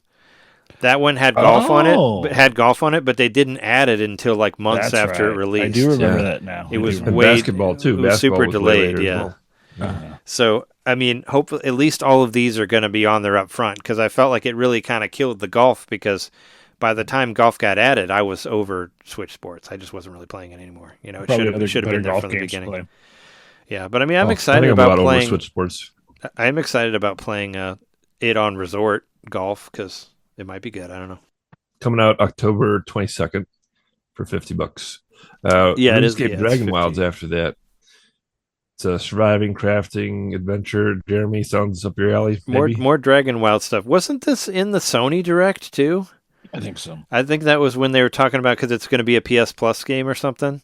I think it was at the beginning before Guitar Hero Man they talked about RuneScape Dragon Wilds. I'm pretty sure I saw it on that one. But I don't know what it is. But I only recognize it because I saw it on the Sony State of Play. It's more dragons and more wilds. Yeah, I don't know. I don't care. Come out on the 15th of September. After that, Hello Kitty Party Land on both the Switch 1 and 2. Hello Kitty Party Games, Land. board How are games. So it's like Mario Party with Hello Kitty. I guess so, yeah. Pretty much. Yeah. It's all right there. Coming out right before Halloween. Nothing says Halloween more than Hello Kitty. There it is. Then we got more Star Fox, which we got a demo for that as well. I think was we all kind of played surprised about Yeah. the demo. Yeah, I was surprised about it because, like I said, you could play through the game in like less than an hour or so. Maybe I figured they didn't want to give you anything yet, but I did play. I played the demo. It has like a. I played through it a couple times. It has a training mode on it, which is pretty cool. I guess if you've never played Star Fox before and you want to know what things do, it'll show you on there. And it's it's not the first level, but what's it? Meteos? It's like the asteroid field Yeah. that you would normally would have been the second level. Yeah. No, I thought it was cool that during the training you get like some background of Fox and Falco's rivalry is kind of included in there. Mm-hmm. Like it's less like they hate each other and more like they're like friendly rivals in a way. Right. It just flesh that out a little better. There is a lot of repeated dialogue from the level that's on the demo that I'd say like it's 90% the same dialogue as the 64 one, from what I could tell. But when I was playing the How can I be defeated by this scum? Yeah, I was hoping that it was going to be the cocky little freaks one, but that's a different level. That's the Gundam boss, which that wasn't this one. Yeah. But because I will be really sad if that line's not in there. But when I was playing the training mode, it goes to a cutscene with Falco, and I didn't know that if you hold the A button, it skips the cutscene because I was holding A to charge my attack, and I didn't know what was happening, and it just skipped it automatically because I was already holding the A to charge the beam, and I'm like, oh. I missed that. I missed whatever that scene was. So it was pretty cool. Yeah. I would say that Basically, demo actually Falco's made just an asshole and is like he pushes the machine all the way up to the highest level. Well, I mean that part was funny. I did see that. That was at the end, but there was a part where he like shows up when he first shows up. He says something. I accidentally skipped that. But no, it was funny when he like turned it up to 100 and then and then they all start shooting you and all that. Like that was funny. And you can hold 9 bombs now. That's pretty cool. I don't think you could do that in the original one. No, I think it was 3. I'd say like 3 or 4, maybe probably 5. 3. Yeah. So I mean, it still feels like the other one. It felt really responsive from what I played. I thought about looking up what the medal level was to see if you could get a medal on the demo, but I didn't do that because I played through Meteos twice just because I was like maybe there's an alternate path or something, and I don't think there is in that one. I didn't think there would be. Well, I thought maybe they added something, like sure, whatever. But I will say it's kind of what I expected. We're like, oh wow, this looks great, but once you start playing it, you just kind of like you're focused on what you're doing, and as good as the game looks, it's just like stuff. I don't know, it's just extra stuff on the screen. I think that it did a good job of making me feel more excited for the game. Like we all kind of think had the same reaction. Oh, it's Star Fox 64. It's not a new Star Fox. All right. I mean, it's cool, but I don't know if I was super jazzed for it.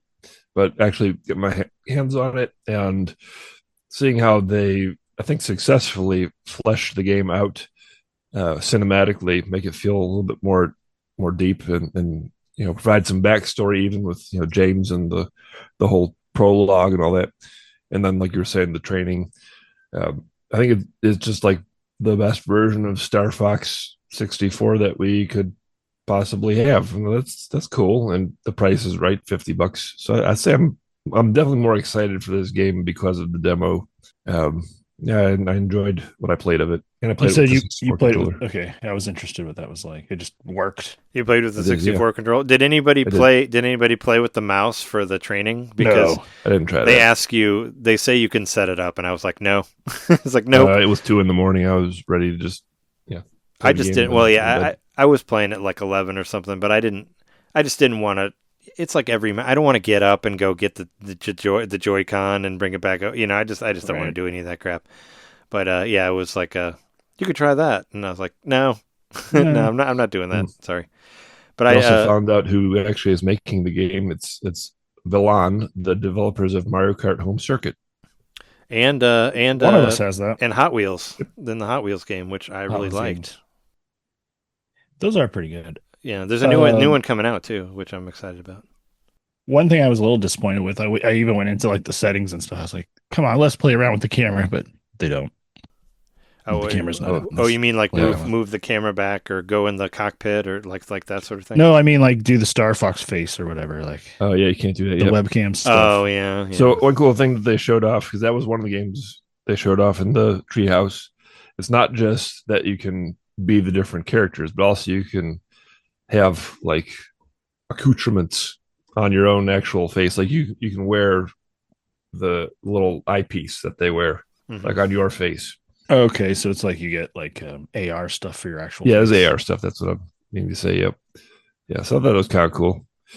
I'd definitely be trying out that the camera mode. Yeah, they did a treehouse about it, but I skipped it because I don't want to see any more Star Fox stuff that I have to, because like I said, I've played the shit out of this game, and so I want them to be some sort of newness when I get it. Like if I watch any videos of it, they're going to show the whole fucking thing. Because like I said, you can beat it in like 45 minutes. Like it's not really a long game. So I don't want to see everything before I actually get to play the game. Well, this is probably a long game. Final Fantasy Resonance coming to Switch 2 and 1. All right, so Final Fantasy. So this is like one of my favorite games of the whole thing, is the Final Fantasy Resonance. So it's HD 2D in a Final Fantasy game. So we're getting a new. Well, it's the first time that Final Fantasy uses the HD 2D. It's not a remake of the first Final Fantasy, for anybody who's confused on that. But no, this is actually a reimagining of Brave Exvius, which was a mobile game, which I actually played a little bit when it came out, like long time ago. I'd say like 10 years ago, maybe. But it was supposed to be like a celebration of all the different Final Fantasies, and it's kind of doing the same thing that Octopath Zero did, where they took like an old idea for a mobile game and turn it into like a real game, into like a real console game. And I think it's a really cool idea. It actually kind of uses the same battle system that's in Final Fantasy VII Rebirth and Remake, which I've been playing the crap out of. So I like that too. Like, did I see that right? Like you could call to other Final Fantasies, so to speak. Like it's basically like Persona or Fire Emblem Engage, where yes, you or like Xenoblade Chronicles 2, where you have like your blade or your spirit or whatever. You can Tokyo Mirage Sessions. Yeah, you can basically pull in characters from other Final Fantasy games to fight with you. So it was even mixing up like the graphical style from the current Final Fantasy 7 remakes, right? Like, well, did I understand that correctly? That's kind of the weird thing about it. Like I watched they did a preview on IGN, and I watched all of that. It's like a 10-minute preview because I'm really excited about it. And so basically, you call the characters to you, and it's basically like summons, but it'll play like an FMV thing that's in the style of whatever that game is. But then the character will show up as like a 16-bit HD 2D character to fight with you. But Cloud will show up looking like he did in like the Final Fantasy Remake Rebirth Revelations also game, which is happening. So that's kind of weird, but I don't really care. But Terra is in there from Final Fantasy VI. Yes, she can turn into an Esper and destroy people. I saw it. It looks fucking great. But yeah, I believe there's at least one character from all of the Final Fantasies in there, including 11 as well, and Final Fantasy 1, like the main warrior or whatever. But I think it's basically a celebration of all the Final Fantasy games, and I'm kind of in Final Fantasy mode just because I've been loving the shit out of Final Fantasy VII Rebirth and Remake. So I'm all for it. And yeah, it's only $50, not too expensive, but this has been something that I've been wanting since Octopath Traveler. When we saw that, we were like, oh, we want to see like Final Fantasy, the Super Nintendo ones, like 4, 5, or 6 or whatever. But I guess this game this game pulls a lot from those games, and there's even like little quizzes about the stories of the games that you can unlock stuff, and all the different gods are there. I saw like a fight with Rama and like Ifrit and like Titan and all those guys that you know from all the various Final Fantasy games. Yeah, I think no, I think it looks really, really cool, and I'm really excited about it because it looks nice. Oh yeah, and you get an airship. You can fly over Mode 7 shit. Like I'm into it. Like it's for being so enjoying the new Final Fantasy 7 stuff so much. It's nice to see something that brings back the Final Fantasies that I love. And many people have fallen off of Final Fantasy because it went away from the original turn-based battle. And this actually isn't like the ATB. Like it's not. You don't wait. It goes like one after another. And there's a line of showing like who goes next in the video. So whereas like the original one, you have like a meter that'll fill up and then you can attack. It doesn't go like that. It's more like you take turns. But it has a stagger meter, which is what you use in Final Fantasy VII Remake and Rebirth to take down a lot of the characters. So it's all about like using using specific spells that are stronger against the characters to build up the stagger meter to make them basically knocked out for however many turns. That's basically the same way that Final Fantasy Rebirth and Remake work too. Like whenever you'll scan the character and it'll tell you how to stagger them or how to pressure them, as it calls it, to make them stagger sooner. So I'm really excited about the battle system and the way it looks, and I don't know, I think it looks awesome. What do you think, Jeremy? I know you've said you're over HD 2D before, but what do you think about this one? I mean, it's just there's so much of it. But I mean, I thought it looked cool. I'm excited about a new Final Fantasy. I hope it's not, I don't know. There's been a lot of these like spin-off-y ones too. So I'd love to see what it is, what it's like presented as an original tale, the original S-ish gameplay. Maybe I'll want to play it. And knowing Square, that maybe they'll give us a demo.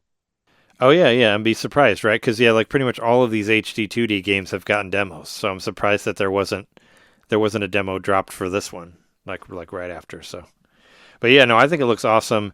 I was listening to NVC and they mentioned a group of SIDs because they have to do that, right? Because there's a SID in every Final Fantasy, and there's like 16 Final Fantasies, and it made me think of My Adventures with Superman was like this new Superman cartoon. It's really, really good. Jack Quaid plays Superman. I loved it. Actually, season 3 is coming out soon, like next month.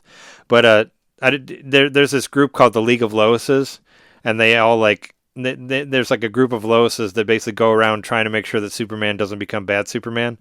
And that's what I want from this game. I want the group of SIDs, like the Illuminati of SIDs, where they just they're like the smartest guys, and they just try to figure out how to keep Final Fantasy from not getting destroyed or whatever. That's what I'd love to see if they did that. Fixing your airships. It's like in Marvel, they bring like the smartest people together, like Doctor Strange and Reed Richards and Professor Xavier. They're like called the Illuminati, and they hang out and talk about how to save the Marvel universe or whatever. I want that, but the group of SIDs, just the SIDs from every game, and they just hang out and talk about being smart and making airships and all that stuff. So. I mean, there's an airship in this game. No, I think this game looks awesome. Like, it was probably one of my favorite things from this direct. Next up is Pikuniku 2. Another kind of a surprise one. Pikuniku, yeah. That's an old Switch game. Came out a long time ago. Yeah, this is one that was on my list for a while, and I thought about buying it because it goes on sale a lot. And as you have on the notes right now, it's on sale for $2. It's $2. I say do it. It's have you played it? Oh, yeah. Yeah, oh, I played. Okay. I put a good amount of time into it. I probably put 5 or 6 hours into it. Simple, fun platformer, really good sense of humor, a lot of like visual gags and that kind of thing, and just the way your character moves is really like silly. Just you'll laugh just at the way the character walks. Like his little feet like stick to the ground. The walking, he's basically all legs. Like he's like a circle, like a bean with long legs. Almost like Homestar Runner a little bit like. He looks like a Homestar Runner, yeah. For well, sure. in the video, they showed a lot of like big tomatoes around him, and he kind of looks like a smaller tomato without like the stem. That's kind of what I gathered from him, because he's a little like red circle with like long red legs that like I don't know. Correct. We thought it was cute. Yeah, it's like it's a silly puzzle platformer, and the main way that you interact is just with your legs, and you like kick everything, kind of like in. Thank goodness you're here. How you went around slapping everybody. Yeah. You just like kick everybody, and you're like, kind of like an annoying little twat. running around. So it'll make you laugh. And for $2, yes, definitely do it. Well, for the first one, it's on sale for $2. For the first one, yes. Which, So I'm interested in the third one.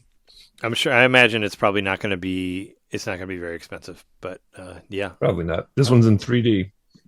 Big difference there. I mean 3D-ish. It still kind of looks like a top-down view from what I gathered from it. This one ain't coming out to 27 though. No, yeah, not this year. 27 game. Then we got another one for Oh, you wow. guys. Dragon Quest Monsters: The Withered World. It's all about the withered world. Mother, I don't know. I always think about that whenever I see that title. It's about the But no, Dragon Quest Monsters: The Withered World is coming out in December 3rd. I didn't mention this before because I guess I didn't realize it, but the main characters in this are the women that you can marry in Dragon Quest V.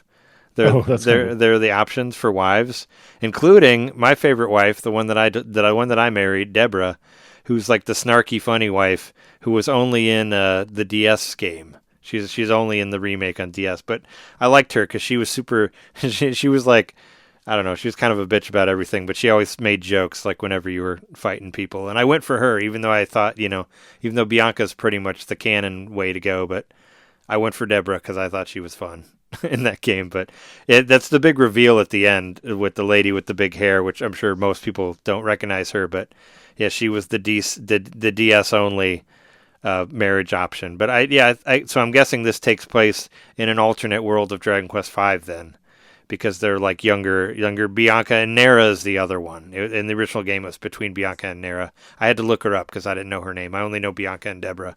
But no, yeah, I'm really excited about this. It's it's basically, for anyone who doesn't know, Dragon Quest Monsters is Dragon Quest Pokemon, even though Dragon Quest Monsters actually predates Pokemon, so it was out before. So there you go. But yeah, it's a monster collecting game, and you can take your monsters and put them together and create new monsters. I played the Dark Prince game, which was pretty good, but I think this game looks better from what I've seen. And I'm a Dragon Quest stan, so I buy whatever shit they make. I'll buy this one Switch too. 2. you do. And the Switch 1. Switch 1 and Switch 2. Yeah, all of the Dragon Quest games have been on. I've been on both of them. There hasn't been any that was one or the other. But That'll be December 3rd. Yeah, but I know I'm really excited about it. What do you think, Jeremy, of the newest Dragon Quest Monsters? I'll try the demo or whatever. I mean, I didn't play the first one, but I know I'm pretty sure there's a demo for it. For Dark Prince? I don't remember if Dark Prince had a demo or not. I don't know. I've never. It's been hard enough for me to get into a Pokemon game that I'm like, can I get into a non-Pokemon game? I bet you like Dragon Quest, though. I mean, those monsters are very cute. And also, it showed the slime dog that I mentioned when it was originally shown. There's like a half dog, half slime or whatever that's in there that's new to this game, and I'm interested where that's going. But no, I like Dragon Quest, so I'm interested. And in the Japanese game, it actually had the number too. It was called like Dragon Quest Monsters 5 or something like that instead of the Withered World. Hence the wives from 5, maybe. Oh yeah, maybe so. Yeah, because it actually had the number on there. So I was like, oh yeah, because they're more into it. But yeah, I put Dragon Quest 12 on my bingo card, and right after I wrote that down, I was like, I should have put fucking Dragon Quest Monsters because we know that's coming to Switch 2, and Dragon Quest 12 isn't going to come out for probably 2 more years or something, so they probably won't mention it on here. So right after I wrote it down, I had second thoughts, and I should have switched it. It wouldn't have got me a bingo or anything, but I would have gotten another space for it. And and when I said earlier my 4 corners of hope, I said other Final Fantasies other than Final Fantasy VII.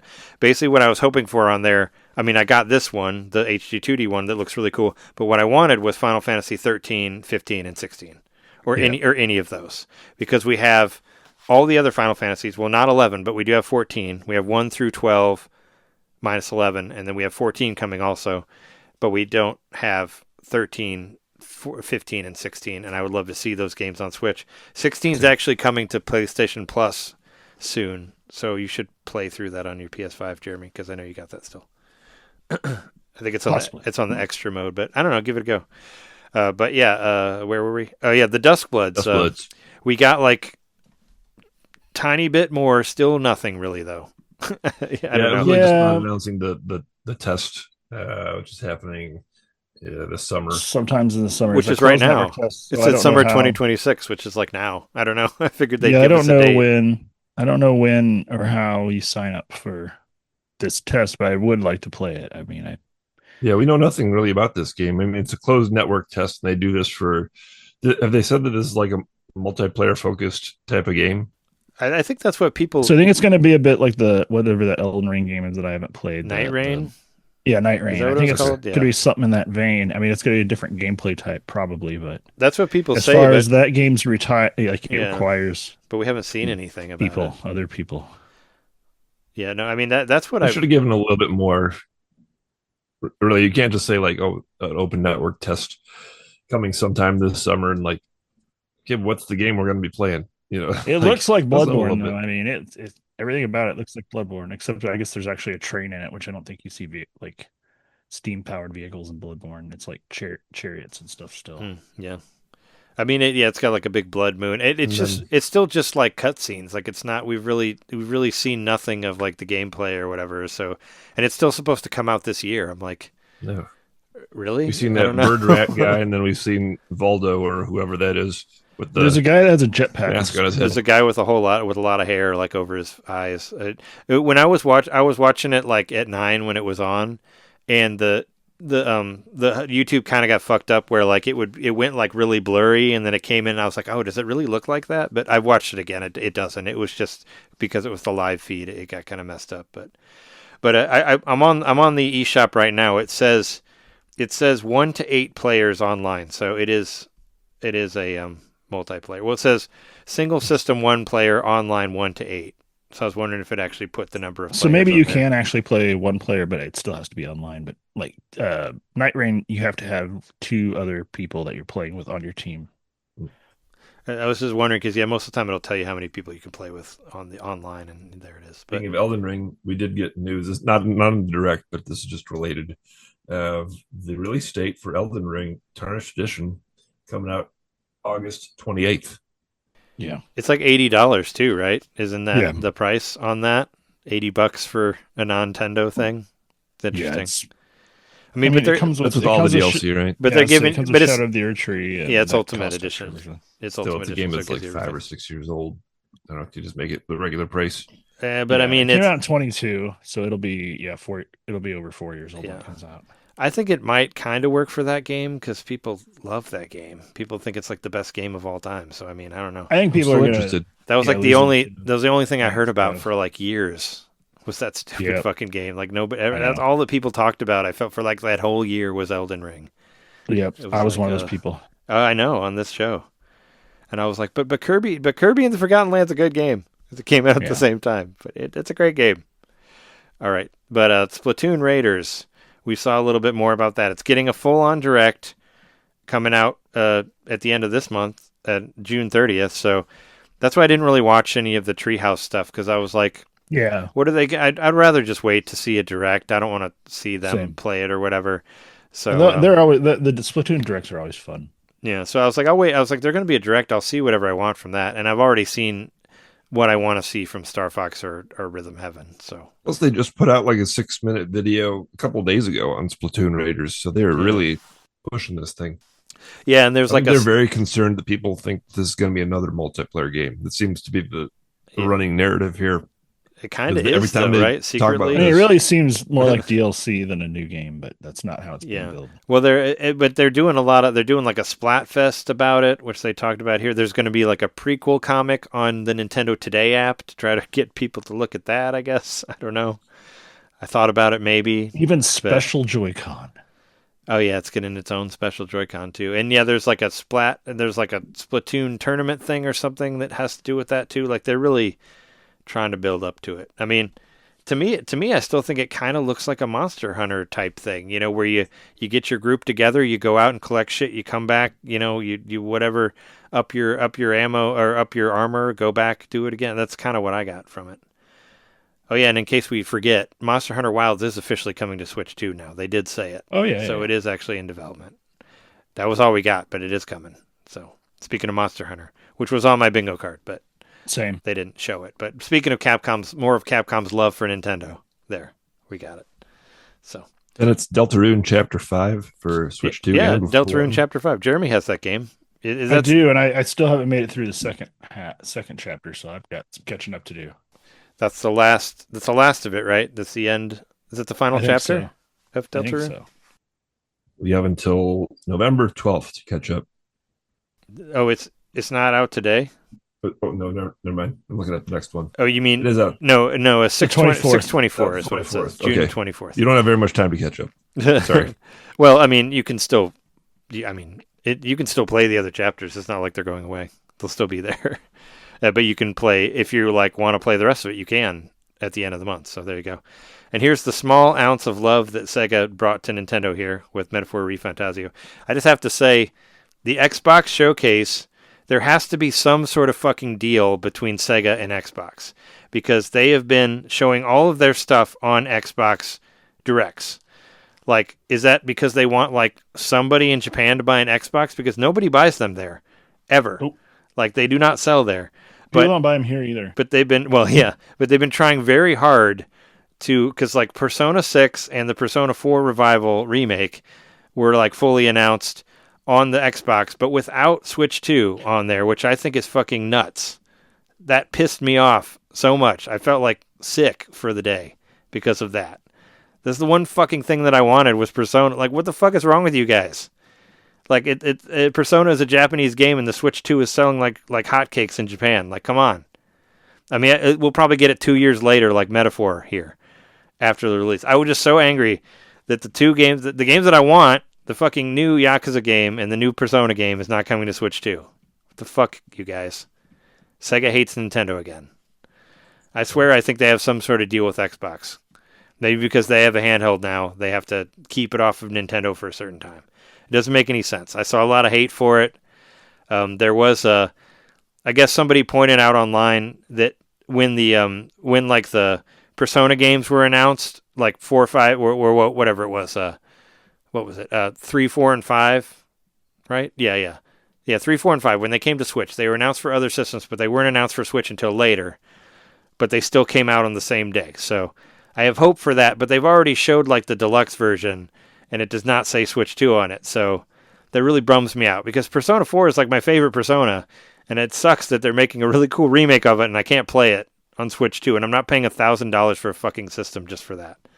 And same with I thought Sega was on our side. When they put when they did Yakuza 0, 1, 2, and 3 Kiwami, I thought you're trying to build us up to the next game, which is Stranger Than Heaven, and now we're not getting that on Switch 2. Sega, you're breaking my heart here. I don't like it. There's my rant against Sega. Well, for what it's worth, Metaphor ReFantazio is a wonderful game. Yeah, no, I know Metaphor ReFantazio is a great game that's 2 years old, but I want Persona. I want Persona 4 Revival, damn it. Maybe I can get Xbox Cloud to work on my laptop or something like that so I can play it. But no, Suck that Microsoft heat. Ticked me off. Sega, I hate you haters, you fucking haters. But Metaphor ReFantazio did get a really cool demo for PS5, so hopefully we get that too, where you get to play through the first couple chapters or something. No, apparently this game is really good. It's made by Persona. Jeremy, you've played through most of it. Would you? I did. I got to the final boss and got stuck on it. Oh, you got that far? I know you got stuck in it. I didn't know if you were all the way at the end. Yeah, it's final boss. Would you double dip again to play it on Switch too? No. Yeah. I mean, it'll be on sale, I'm sure. Probably not. Yeah, maybe if it goes on extreme sale and I buy it on a whim because I want to play through it again. But I actually paid for this. I didn't pay full price, but I paid $40 or whatever for it on sale. So I mean, I don't need to buy it again. No, I've heard from multiple sources that it's really, really good. So I'll have to play it. I'm just angry that the next 2 Persona games supposedly are not coming to Switch 2. Makes no sense. It's considering that they're incredibly popular in Japan and so they Switch will. 2. I know that they probably will eventually, but I want it to be said now. Day and date. I want to know that yes, I want them day and date. You're going to lose fucking money. Square made a ton off of Rebirth. Apparently Rebirth sold like crazy, even though that's a couple years old. But they still, and when Revelation comes out day and date on Switch, that's going to do killing too. I guarantee it. They're going to sell a shit ton. But yeah, after that, Minecraft Switch 2. What do you think about that, Jeremy? As long as I don't have to pay for the upgrade, because I already paid for an upgrade for the Switch edition at one point, didn't I? Wait, no. Did I'm you? I don't confused. know. No, I bought it on Switch. I mean, you bought it on. That's right. So on Switch, it came out, and then they ended up doing an all new version that was a completely separate download that wasn't cross compatible with like the other files on the other one. But then that's the one I played that was the quote unquote Bedrock edition, which was when they standardized all editions finally, including the mobile and everything. And then I don't know, I think now everything's pretty much on the same level other than you get better graphics. So that's what it'll be. It'll be better graphics. And Whatever. mouse mode. And mouse mode. I'll check it out. I mean, especially if I don't have to pay for it. And they said you'll carry your progress from one to another too, right? But it didn't say whether you had to buy it again, Yeah, or not. But it did say it would carry on whatever you had done on the Switch version too. I mean, I put Minecraft on every system that I could, except I never got it on DS, but Oh yeah, or on 3DS, but like I put it everywhere else. So yeah, I'll get this. there's some videos out there of us I playing. even have it on PS5. There's some videos out there of us playing it on a Wii U, even playing some co-op Minecraft on Wii U. That's the only one I bought it on was Wii U. It's coming sometime this year. I thought that was weird too, that Minecraft, being around forever, that it doesn't have a release date. It's like Switch 2 version sometime this year. I was kind of like, okay. I just don't see it being know. I mean, you can buy it and play it on Switch 2 now, Yeah, Like, it's not like it's not available. It just doesn't seem like a thing that's that complicated to not have a release date for it or not being like a out today. Yeah. I don't know. It just felt really weird to be like, yeah, Switch 2 sometime. I mean, that like, is I don't know. Microsoft, so maybe it's Microsoft. Yeah, maybe it's part of that Microsoft Sega deal that I was talking about earlier. Next up is the montage, starting with Rocky had a the longest title of the old direct, Atelier Caria, The Night Kingdom, and The Guide of Memories. Hey, those Atelier games are good from what I've heard. I know a lot of people really like them. I actually bought the first Atelier game when it was on sale, and then they came out with the Switch 2 version like the week after, and I couldn't get an upgrade, so I'm still kind of salty about it. But I'd like to play these games sometime, and I wanted to play the Switch 2 because we got like the original trilogy and Switch 2 versions, but now we're getting another one, which is coming out next year. Right, it's not this year even. Early 2027. So there you go. This one I'm actually Warhammer 40K Space Marine 2. I'm excited about this game because I think Space Marine 1 was a PS3 game, and I played a lot of it. It was free on PlayStation Plus, and it was like a third-person shooter, and it was really cool. I mean, there was that Warhammer Doom first-person shooter that I played a bunch of on Switch. Yeah, I played some of that. It's kind of like, I mean, to me, it makes me think of that, but I remember people talking about this when it was on PS5 and Xbox and all that, and that was the one Warhammer game that I wanted to play because I really liked that PS3 third-person shooter game, so I'll probably end up buying this game because there was one that I really enjoyed that just had, good dumb third-person shooter stuff, which I like. So I'm in on this one, and that's a holiday game, no release date. Observer System Redux. Okay, so this game is actually already on Switch 1, and it's made by Bloober, the guys who did Chronicles and Silent Hill, which I had Silent Hill on my bingo card. I was like, come on, guys. Because, I know, but, I'm just saying that Bloober had said that they were interested in bringing Silent Hill to Switch 2, so I thought that it was like a given, and there was that website thing that said that it was coming to Switch, but not, there was that whole, like, kind of fuck up on Konami's side where they thought, it's a Konami game, right? Yeah. Where they thought it was coming. Anyway, I thought that was going to happen, but I'm interested in this because of Bloober, I haven't played Chronicles, but it's still on my list. It's on sale for like $30 right now. I do really want to get it, but I just can't work it into my play schedule right now. But Observer System Redux looks cool. I was just looking up Bloober, and that's where I found that the original Observer was already on Switch, but this is the ultimate version, I guess. It's a first-person cyberpunk psychological horror detective thriller starring Rutger Hauer. Yeah, I love Rutger Hauer. I mean, I think about it all the time about how we'll all disappear like tears in rain. I think about it every day. No, Rutger Hauer was in one of my favorite movies of all time, Blade Runner, and he's great. And I didn't know he was in this, but he's awesome. He was awesome, I guess. He's coming dead. out. He's dead now. June 18th. But no, I'm kind of and actually this one made me think of Persona because there's a whole bunch of TVs in it. Like there's a shot where you go through and a whole bunch of tube TVs, like screens come on, so it looks like Persona because you jump through the TV to go to the alternate world and all that stuff. So I was It's on sale right now. You can save $10 if you get it right now. So I was like, Persona, but no.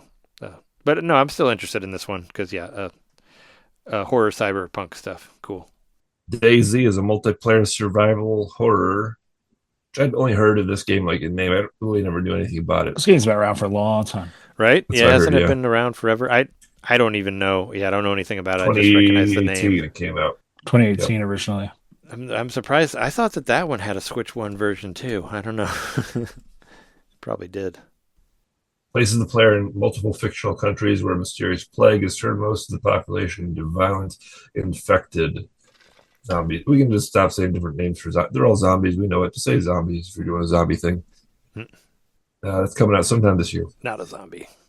Next up, Metal Gear Solid Master Collection Volume 2, which is Metal Gear Solid 4, Guns of the Patriots, and Metal Gear Solid Peace Walker. Just 2 games in this collection. No, three games. Three games. Don't forget. Breaking news. The most important one. No, this isn't breaking news. It was in the announcement trailer, and I've talked about it already.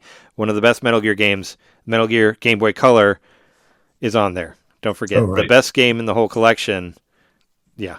Game Boy Color one. No, the Game Boy Color one's awesome. No, and I actually had this game, and I fucking lost it.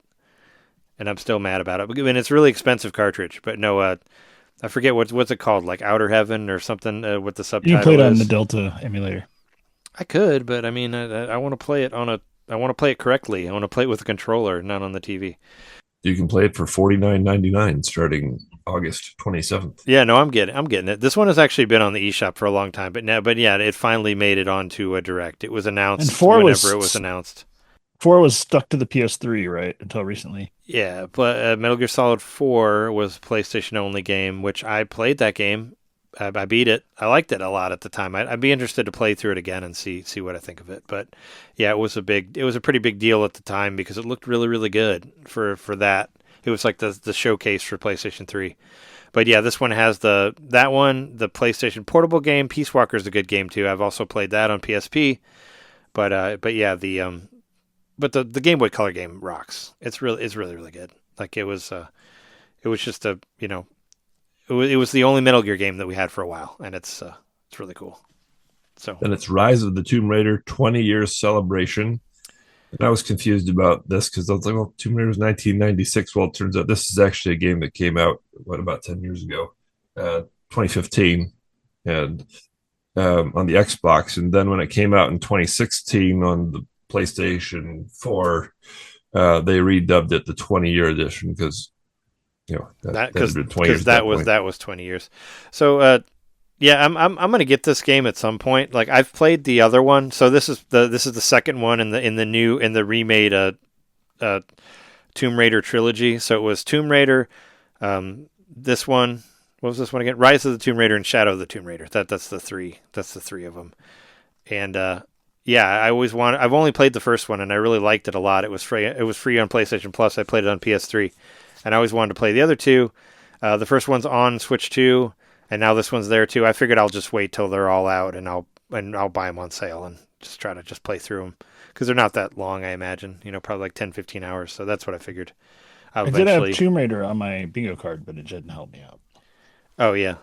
Yeah, that was thought it was interesting that you had that on there. Well, I guess because of the other, because there's Tomb Raiders just keep showing up. Because there's the remake too, which is was officially announced for Switch that was in the Sony state of play. Yeah. So, but this one is another remake, which I think this one is actually getting a 4 too. There's going to be a sequel to Shadow or whatever is what I heard, but I don't know.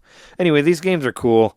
They took it, they basically took Tomb Raider and made it like more action based, and there's some really like fucked up kills in there, and it's super over the top and bloody and violent and all that. And I thought that the first one was a lot of fun to play, and it was almost kind of disturbing to watch Laura get like a fucking when she like is in the water and she gets that stick like stuck through like her jaw and sticking out her mouth. It's real gross. There's a lot of really gross deaths in there. Tales of Eternia Remastered has nothing to do with a disappointing movie I saw this week. I want this game too. It's coming for I want this Switch 2, Switch 1. I want this one also. I don't know. So it's part of the Tales of series, for Tales of Fantasia, Tales of Symphonia, all those different ones. Tales of Berseria. Berseria, yeah, and was Tales of Arise was the last one that came out, which I really want to get that one too, but I'm gonna wait till it's on sale. But no, this one I don't know which. I didn't look into what system it's for, but it looks like a Game Boy Advance type. Like I love the way it looks because it's got like that 16-bit pixel art style to it, and I never really played a whole lot of those earlier Tales games that were like that, and I always kind of wanted to. Like I have Tales of Fantasia. We bought it from Chris Kohler, but yeah, I don't know. I'm super intrigued by it. I think it looks really cool. So I'm on board for this one. I really like. The only one I really played was I played was it Berseria was the other one? Yeah, I played Symphonia and whatever the first one on Switch was. But I think this, yeah, I love the way it looks because it has like the more 2D pixely art style. So I'm into it. We've got Snow Runner, which is a driving sim where you have to drive through challenging terrain. That's another one that I've always for wanted to $40. play. That's another one I've always really wanted to play, but I wanted to play the Switch 2 version of it. And now it's finally coming out. Oh, this is Tales of Eternity was a PlayStation Portable game. That's great. I love PSP games, so I'll totally get that game. I've been enjoying the crap out of the Ease PSP games that they put on there. They're awesome. Like Revelation Stealthetta. That game was badass. Fitness Boxing 3, your personal trainer NS2 edition. You got that one. Did you just Me? No. No, you put it on your bingo. I'm saying you predicted it. Oh yeah. Did you know things about the fitness boxing world? I saw it on the website. Oh, okay. Yep. I was wondering if you knew Fist some of the North stuff. Star. Yep. Well, yeah, there's the Fist of the North Star stuff. Those games, they go on sale like a lot, but I don't know. People like them. I might pick the Fist of the North Star version up. It was on sale for like a couple Super bucks cheap, for a yeah. while there. We kind of fucked around with it a little bit. Jess and I did during the pandemic just to try to find stuff to work out with. Exercise, yeah. So we played. I remember there was a couple demos that we played of whatever one. Not this one, but some of the other ones have demos. So you can upgrade for $10, but oddly enough, they don't put the price on the website for the full game. I thought that was weird. Like they show the upgrade price, but not the full game price. Oh, I That's checked, coming out. but I still don't have power here, so I can't. Coming out on July 16th. Everbloom is next. It's a farming sim where it's like a 3D Stardew-like with animals as farmers coming out. Yep. Spring 2027. So no livestock, you're saying? No, there's livestock, which is just confusing. Like, it's like a fox is like tending to a cow, and like It's like I don't know, when you're imprisoning when kind of your own kind. Goofy and Pluto are both dogs. Yeah, that whole Same, thing. yeah. What are the rules here? I don't know who's an animal, who's not. You're an animal. The next one, Final Fantasy XIV. We finally get to see a little bit of Final Fantasy XIV on Switch 2. Early access available August 2020. Early access for a 20-year-old game. It's like for who?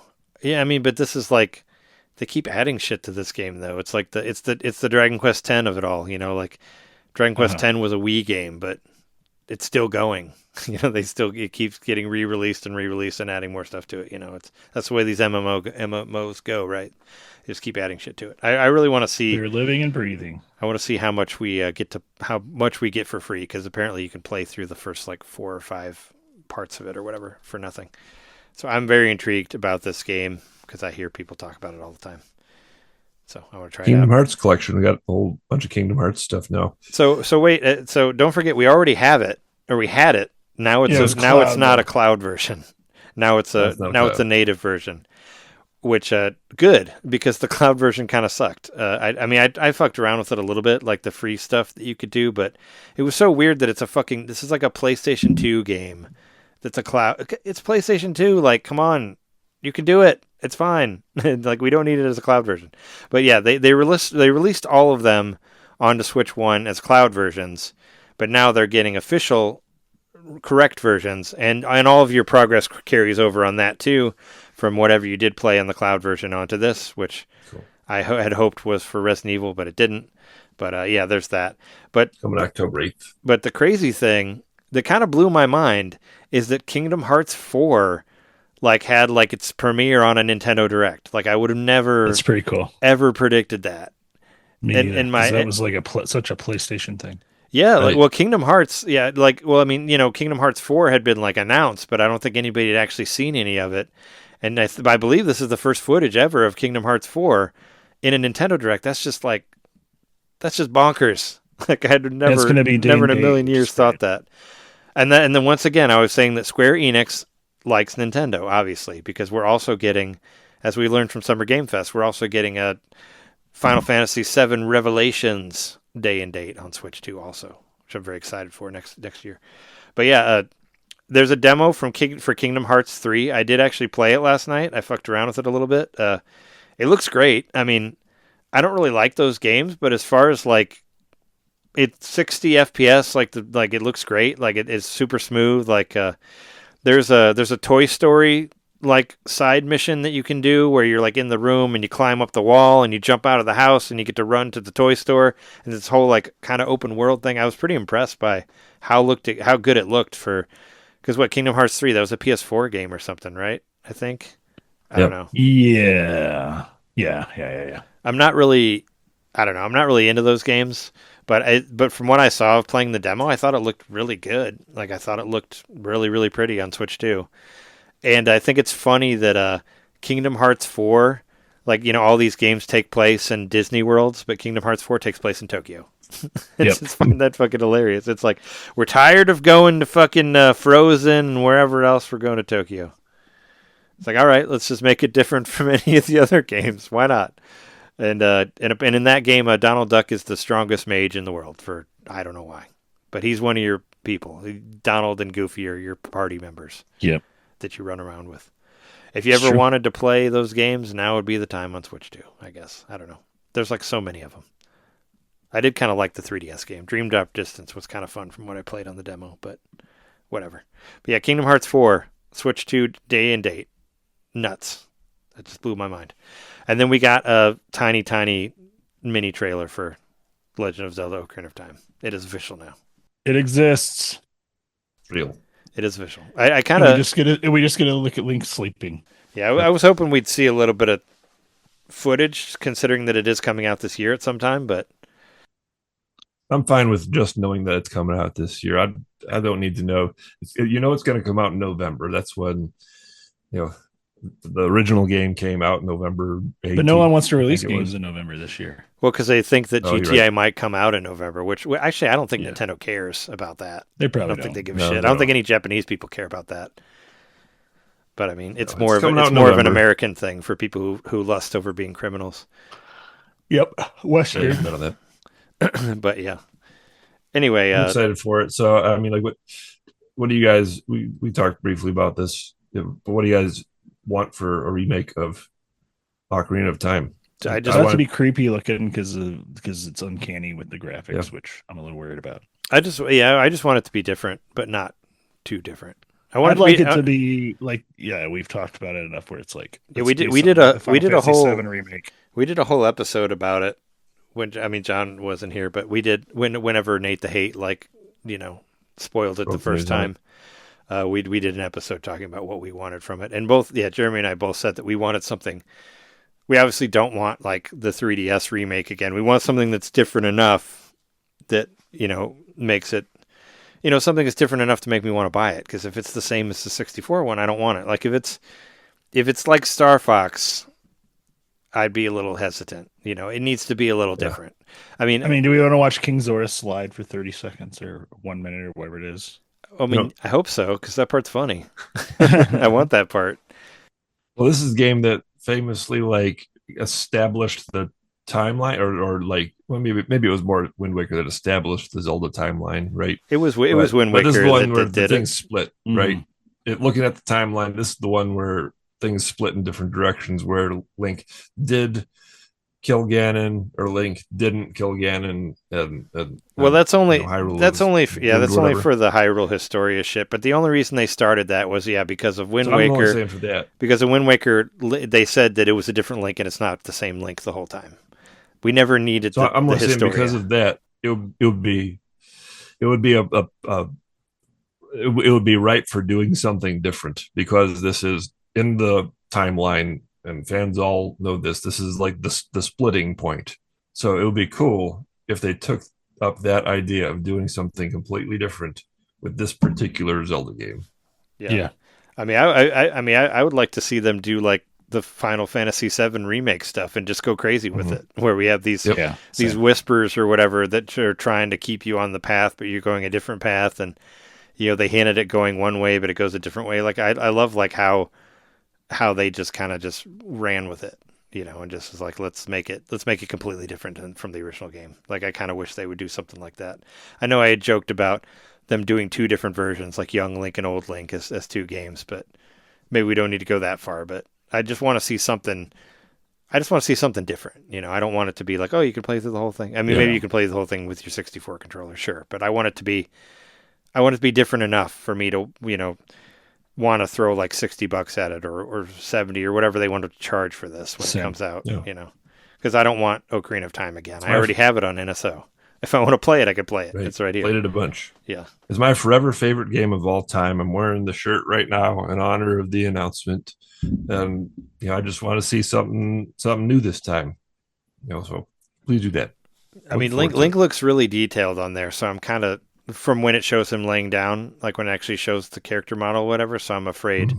I don't want it to look like all those shitty videos of where it's like, here's Ocarina running in Unreal, or, where it all looks like crap. That's exactly what I thought of when they showed Link. I was like, it kind of looks like one of those, like, here's Ocarina of Time remade in Unreal Engine 3. I hate those videos so much. What they it would look like if Nintendo would just use this technology. Yeah, it always looks so bad. I hope it doesn't look like that. I hope it still has some sort of some sort of artisticness to it, and it's not just like, make it all realistic. I don't know. The tapestry, how they were doing the narration and going over the different areas of the cloth and all that kind of stuff. Oh yeah, that was cool how they were doing that. Like Wind Waker again. Like Wind Waker. Like opening the Wind Waker opening. I'm looking forward to it very much. So, and Nate the Hate, please just stop. This would have been so cool if this was out of the blue. You're only serving yourself. Please go away. Stop doing this. Stop ruining things. It's not cool. Don't do it. He was completely wrong though, by the way, because I did see him saying that the direct was going to be half Ocarina of Time remake footage and the rest and a whole bunch of Duskblood footage, and we got none of those. So stop sucking that guy's dick. He gets stuff wrong a lot also. So. Yep. I'm putting call out to every single one of the major publications. Just don't do any reporting on rumors. It's stupid. You're not like, breaking Watergate or some kind of important news. This is not, which I think that a lot of like the leakers kind of think themselves in that way, like a Carl Bernstein or something. Like, well, I'm telling the public something they need to know. No, just shut up. Go away. They just want the clout. Well, I think that, it's also, it's like, it's news, and people can take that and be like, well, what do we want? I mean, we did it even. We made a whole episode out of it, being like, well, what do we want from an Ocarina? It just gives you content you can do, I guess. But yeah, I just wish people would stop doing that. But yeah, they just, I don't know. That's how their popularity. They want to be like the person who spoils it for everyone else. It's like, just you ruin what would have been great moments like this. So it would have been really cool for it to be a surprise. That's for sure. Right. But especially if we would have just seen this and then it said it came out this year, like we'd be like, no fucking way, like that looked like something we're going to see in a few years, not like something we're going to see this year. Yeah, I found it weird that they showed us so little since it's coming out this year, but I'm sure it's going to get its own direct, I'm sure, if not in another direct or whatever. But one thing I wasn't expecting was Devin Pritchard at the end. Don't forget about her. The new president of Nintendo of America shows up, and she looks. She's doing the exact same hand talking that Reggie did. If you notice that, she's doing the Pokemon and Metroid. They're doing the same. They talk. She must have learned her hand talking from Reggie. Yeah, tenting your fingers and maybe that's her. Where you do this and then you do this and you bring them in, you bring them out. I know. It's like. Yeah, you learned that from the Reginator. She trained by eating an entire Bigfoot pizza every day. Oh, jeez. I'm surprised she's alive still. But yeah, you get to see her. She shows up and talks about how playing games is more important than watching people play it. And then you watch people play it after that. It goes right into Treehouse, so I'm not sure what she meant there. But on the Japanese, that was the end of it. On the Japanese side of things, that was the end. We got to see there was an announcement for the EDF Earth Defense Force 5 and 6, which I've actually heard really good things about that. It had a pretty big part in the direct. Also, in 2 separate montages, they showed Trails in the Sky second chapter. The release is September 17th, the same day as Fire Emblem Fortune's Weave. And Kyoto Xanadu has a release date now also, which is July 16th. So if that's going to be the American one, I got to get to work on Tokyo Xanadu because I like that game a lot. I want to play it, beat it before the other one comes out. And Toho. There's a Toho game which I hadn't heard of, but they did a Retronauts about it, so I just heard about it recently. But yeah, the remake Toho Komakyu is a remake that's coming to Switch 2. It's like the most watched YouTube video on the Japanese Switch channel right now. Apparently it's huge, and a lot of people are angry that it didn't show up on the American version. But I'm sure we'll still get it, but that's the other difference that I saw. And there was some horse game too that I don't know what it's called, where you ride a horse for a while. But it was pretty similar for the most part. But it was like, oh yeah, and John, you would have got an extra bingo card because The Adventures of Elliot is actually in the Japanese Direct and not in the American one. Oh, all right. So, which I thought that was weird that wasn't there too, because it's coming out in a couple weeks. But I guess what else would they tell us? We already have like the first couple chapters demo that carries into it. So whatever. But yeah, that was the Nintendo Direct. What did you guys think of it? Like, It was pretty fine. solid one. What was that? You guys both said it at the same time. I don't know. I said it was fine. It was honestly, it was. I think Nate the Hate ruined a lot for me. I don't Yeah. like Nate the Hate. I was still. They gets an F. I hate the Nate. Yeah, yeah. I've called him the hate monger on here, and I'm still going with that. But yeah, no, honestly, it felt kind of meh when I first watched it. Maybe because there was just so Same. much shit, and I was like, and I just really wanted to see Persona 4 Revival, and I didn't. So I was kind of like, but then I was like, oh, but there was plenty of stuff that you did like. You really liked the Final Fantasy game, and there's stuff in there. I feel like it was like so much stuff that maybe I just kind of. It overloaded me and I forgot like what was even in there, so I felt like I came out with nothing. My first thought was like, It's a lot of third-party Yeah. stuff. I saw it and I was like, well, there was that. All right, time to get back to Final Fantasy Rebirth. I'm like, all right, that happened. Not changing my life at all. I'm going back to play the game I've been playing for 20 hours. I felt like it was 20 a hours. B. It was a B, and it felt like it could have benefited from one more like AAA Nintendo game. Just one. There wasn't really. One would have made it an A. Yeah, I guess there wasn't really any surprises because of Nate the Hate. Maybe if we didn't know about the Ocarina of Time, it'd be a little bit It would more. have been better. Yeah. Because I was kind of hoping that there would be some stuff we didn't know about already, but a lot of it was, well, I guess we had Switch Sports Resort. I guess we didn't know about that game. We got that one in there, but I mean, And I'm always kind of looking forward to, at this point, a new Nintendo IP, which has been a really long time since they've had one. I mean, I'm not counting Dragon Drive. Before that, it was what's the boxing game? Splatoon. Arms. Arms, yeah. Arms, like Still waiting on that sequel. 8 years ago. I mean, when And that it was one a didn't really launch, take off. it was a launch game. It was a Switch 1 game. So That didn't really take off. Yeah. I would like Nintendo to try and come up with some more new IP, and that could get me more excited for these things. But I think other than just that, we've seen the Nintendo stuff get segmented so much, and we're Yeah. used to like the June thing, from years past being our big like info dump.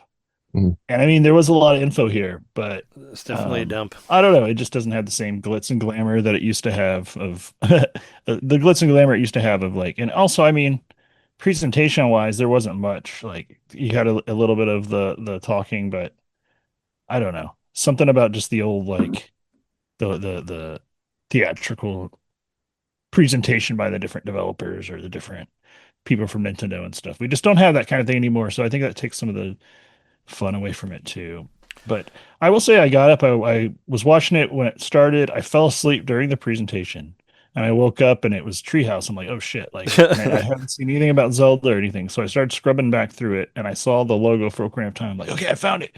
And it took me for fucking ever to finally like get to like the spot where it showed it. And there's just so little. I was like, oh, I guess I didn't really miss anything. Like, and so yeah, the like Metaphor Refantasio, I almost missed the first time through because I fell asleep. But there's a lot of good stuff. It's just nothing in here like got me super excited. I mean, even the Zelda thing, it's like I want more info, and I'm sure I'm going to play it because I play everything Zelda, but with the exception of like Hyrule Warriors or whatever, I'm going to be excited about any Zelda game For sure. Yeah, B. I'd say a B or a C. Yeah, just because I it do lacked like some of the B minus polish C, I of guess. previous presentations. And there's a lot of stuff that I really like. I really like seeing Xenoblade stuff again. I just didn't feel like I saw enough. I guess I don't know. It's still like so far in the distance that it's not really. I mean, it's next year at some point. Yeah. We saw some of it, but I still don't feel like I really know exactly what it is. So, but I do think that the thing I liked the most was the Final Fantasy thing. It was the Final Fantasy 2D HD game. So of ones I didn't know about already. Yeah, I don't think anything in here really got me excited, which is sad. Yeah, besides Ocarina, which we all unfortunately knew about, at Orbitals, I'm still probably most excited about Orbitals, but we knew about that one already. That's Muramasa was like the biggest surprise, and I never really played that game. I did try it at your house, Trey, years ago, I'm sure I but showed I'd it say to that you. would be Yeah. the biggest surprise, and maybe the one that I'd kind of be most excited about. I mean, the biggest surprise for me was Kingdom Hearts 4, but I'm not I'm not a Kingdom Hearts person. I was just so surprised that that game premiered in a Nintendo Direct. It just blew me away for that. But I'm not planning on getting it. But I mean, I guess I'll say there though it they is. are most excited about something we already knew about for quite a while now, which is the Rhythm Heaven game. Oh yeah, yeah. Rhythm I Heaven, mean, I'm excited for Splatoon. I'm definitely getting it. Splatoon Raiders and Rhythm Heaven and all that. We already knew about it, you know. So Yeah. I was kind of hoping for more new stuff, I guess. And if I could get into that test run Duskbloods. of Duskbloods, maybe. Yeah. I mean, I wonder. Yeah, maybe you could, because like the test for like Virtual Fighter, you just downloaded the demo and that's how you got in Right. there. So maybe it's something like that.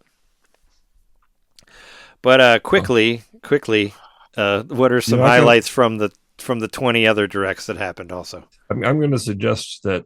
I mean, we've been on for 2.5 hours. I think we've got a good episode length right here. Can we save all this for next week? I think we should just do some quick stuff like Resident Evil Veronica coming to Switch 2 day and date next year. That's fucking awesome. That's cool. I'm excited about that. Resident Evil Code Veronica. Not Code. is- They got rid of it. But They yeah, adopted no, but Code. it is Code They lost the Veronica. Code. But now it's just called Veronica. That was my favorite of the traditional Resident Evil games. I love that story. I'm not going to spoil it for anybody, but there's some great moments in there. And it was one of those games I played on the Dreamcast, and I played with my sister in the last summer before we went to college. So just some good, last moments at home together, memories playing Code Veronica. I'm really, really looking forward to this one. Yeah, for sure. I was very excited about that. I was very excited to see the official. I said it a bunch of times, but Final Fantasy VII Revelation.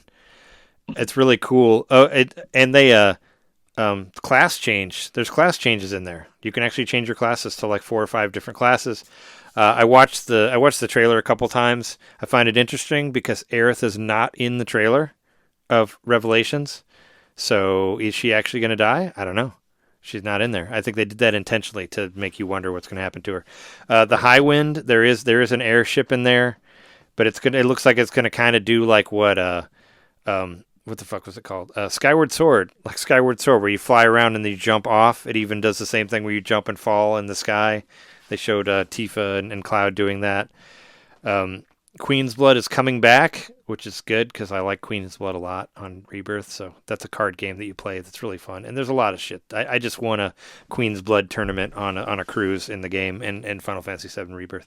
But yeah, that's cool. I was trying to remember what else was on there. But the class changing, I think, is really cool because that's never existed in any of the Final Fantasy stuff before. So. Oh yeah, and it looks like a Xenoblade game because you're going after the weapons, the giant weapons that you fight. If you've heard of, they were like the secret bosses from the original game on Final Fantasy on PlayStation 1. So the trailer is a lot about these big giant bosses, and they look like the mechs from Xenoblade. So I was like, wow, Final Fantasy 7 looks like fucking Xenoblade right now. So cool. But yeah, I'm really excited to play that day and date next year. And what is it? Sonic Racing is getting a season 2 crossover with fucking Godzilla and Ava, and the Ava, whatever it's the Neon Genesis Evangelion. Getting real kaiju with it. Yeah, no, I love it how they're just going crazy. They're getting a year 2 with that in there, and also Street Fighter 6. Tifa is real. She's coming to Street Fighter 6. You'll have to buy the second season pass. Because she's like year 4 or no 5, I don't know. No, it's so you get 1 and 2 if you buy the regular one, and then year 3 is right now, but you got to buy year 4 to get Tifa. And I'm actually considering getting year 4 just to get Tifa because she has some really cool moves in Final Fantasy VII Rebirth, and I'd like to see that in a fighting game. And aside from that, Sega screwed us over by not bringing Persona to Nintendo. And those are my highlights. Do you guys have any other quick highlights you want to say? Not really. I think Yeah, I got some I think a stuff. lot of this can save. We could save for next week. Yeah, I for got sure. some stuff, but I want to save it. I'll go off on a tangent. So Yeah, I didn't watch any of Summer Game Fest or the Xbox Showcase. I just watched just watch trailers of stuff that I cared about because I hate Jeff Keighley. And I don't know. sucks. It was a 3-hour thing. I'm not doing that. I don't have that kind of time to waste. I actually watched all of that and a couple of the other ones too. Yeah, I just don't want to waste 3 hours on that shit. I'd rather be playing Final Fantasy VII Rebirth or anything else. I could get slapped in the face for 3 hours and rather do that than Summer Game Fest. But yeah, that's been our episode. Yeah, and we probably should call it because I don't know how much internet. That's what I'm thinking. I don't know how much internet battery I have. We have a left. solid place to end, and yeah, we should just end it. Yeah, because I got 32% on my computer still, and I don't know where my Wi-Fi is. But yeah, With no power is powering all of this off of some batteries, which are running low. Yep, Right. true that. That's how much we care about getting our presentation info to you. Well, the sad thing is when this is done, I can't do it. I can play my Switch until it runs out of batteries, and then have nothing else to do because I have no power. But anyway, what you have the power to do is go to our Patreon, patreon.com/NintenDomain podcast, and give us $1, and you can hear all our bonus episodes. We just did a new episode about the best middles of games to celebrate the middle of my 40s when I turned 46. And also there's a new WART radio on there also for with has all the intro and outro music. It's a great one. I enjoyed it a lot. It's got stuff from Maximum Carnage and Final Fantasy VII Remake, Rebirth, a lot of different stuff on there. It was a fun one to make and fun to listen to also. And I was thinking about putting some of those, maybe a couple of them on the free feed of Patreon, because we got some people who are on there for free, just so they could hear. Maybe one or two. So look out for that if you're on there. And you can find us on the internet. Just look around. Oh, yeah, I posted a video of that video that I put on Slack of Barrett, Tifa, and Cloud turning into their low poly characters. I put that on Facebook, and it has 16,000 views. That's Jeez. crazy. And like 20 comments. And there's people fighting about whether Fort Condor is good or not. There's people getting angry about the mini games of Final Fantasy VII Rebirth. I love it. But yeah, and one guy pointed out that Barrett kind of looks white, and he totally does. When he turns into his low poly form, he becomes white, and I'm like, wait, I didn't see that. Wait, what the fuck? Wait, what happened? That's fucked up. But yeah, anyway, it's cool. You can check those out on Instagram or Facebook. Just look up NintenDomain. I'm having fun. I posted a reel of me beating the boss from Star Fox, the Star Fox game, and I recorded some of the stuff from the DK challenge also that I'll put up as well. So check that out. Yeah, and youtube.com/NintenDomain podcast. Also, you can find the video version of this, which is just a picture with us talking, but you can watch it on there if you don't want to see it on the podcast forever. But yeah, we've been your hosts. I'm Trey Johnson. Jerry Mikowski. John Itter. And thanks everybody for listening. We'll see you next time. See you directly. See you. See you directly.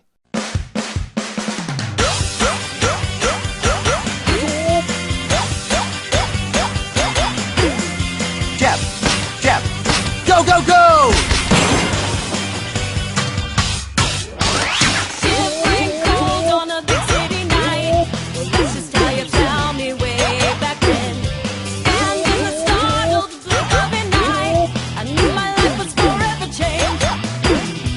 Walking on a high wire, and if that's how life's gonna be. Go, go, go! Tonight you have all the fun that can. Yeah, that's a 1, 2. love 1, 2. Tonight's the night right here, right now, I swear. 1, 2. Walk into the future without a care. Yeah. 1, 2. Tonight when all my tears have come and gone. 1, 2. Say goodbye to yesterday's sad songs. Yeah. And there'll be come a time when I won't hesitate. The waiting part of life now.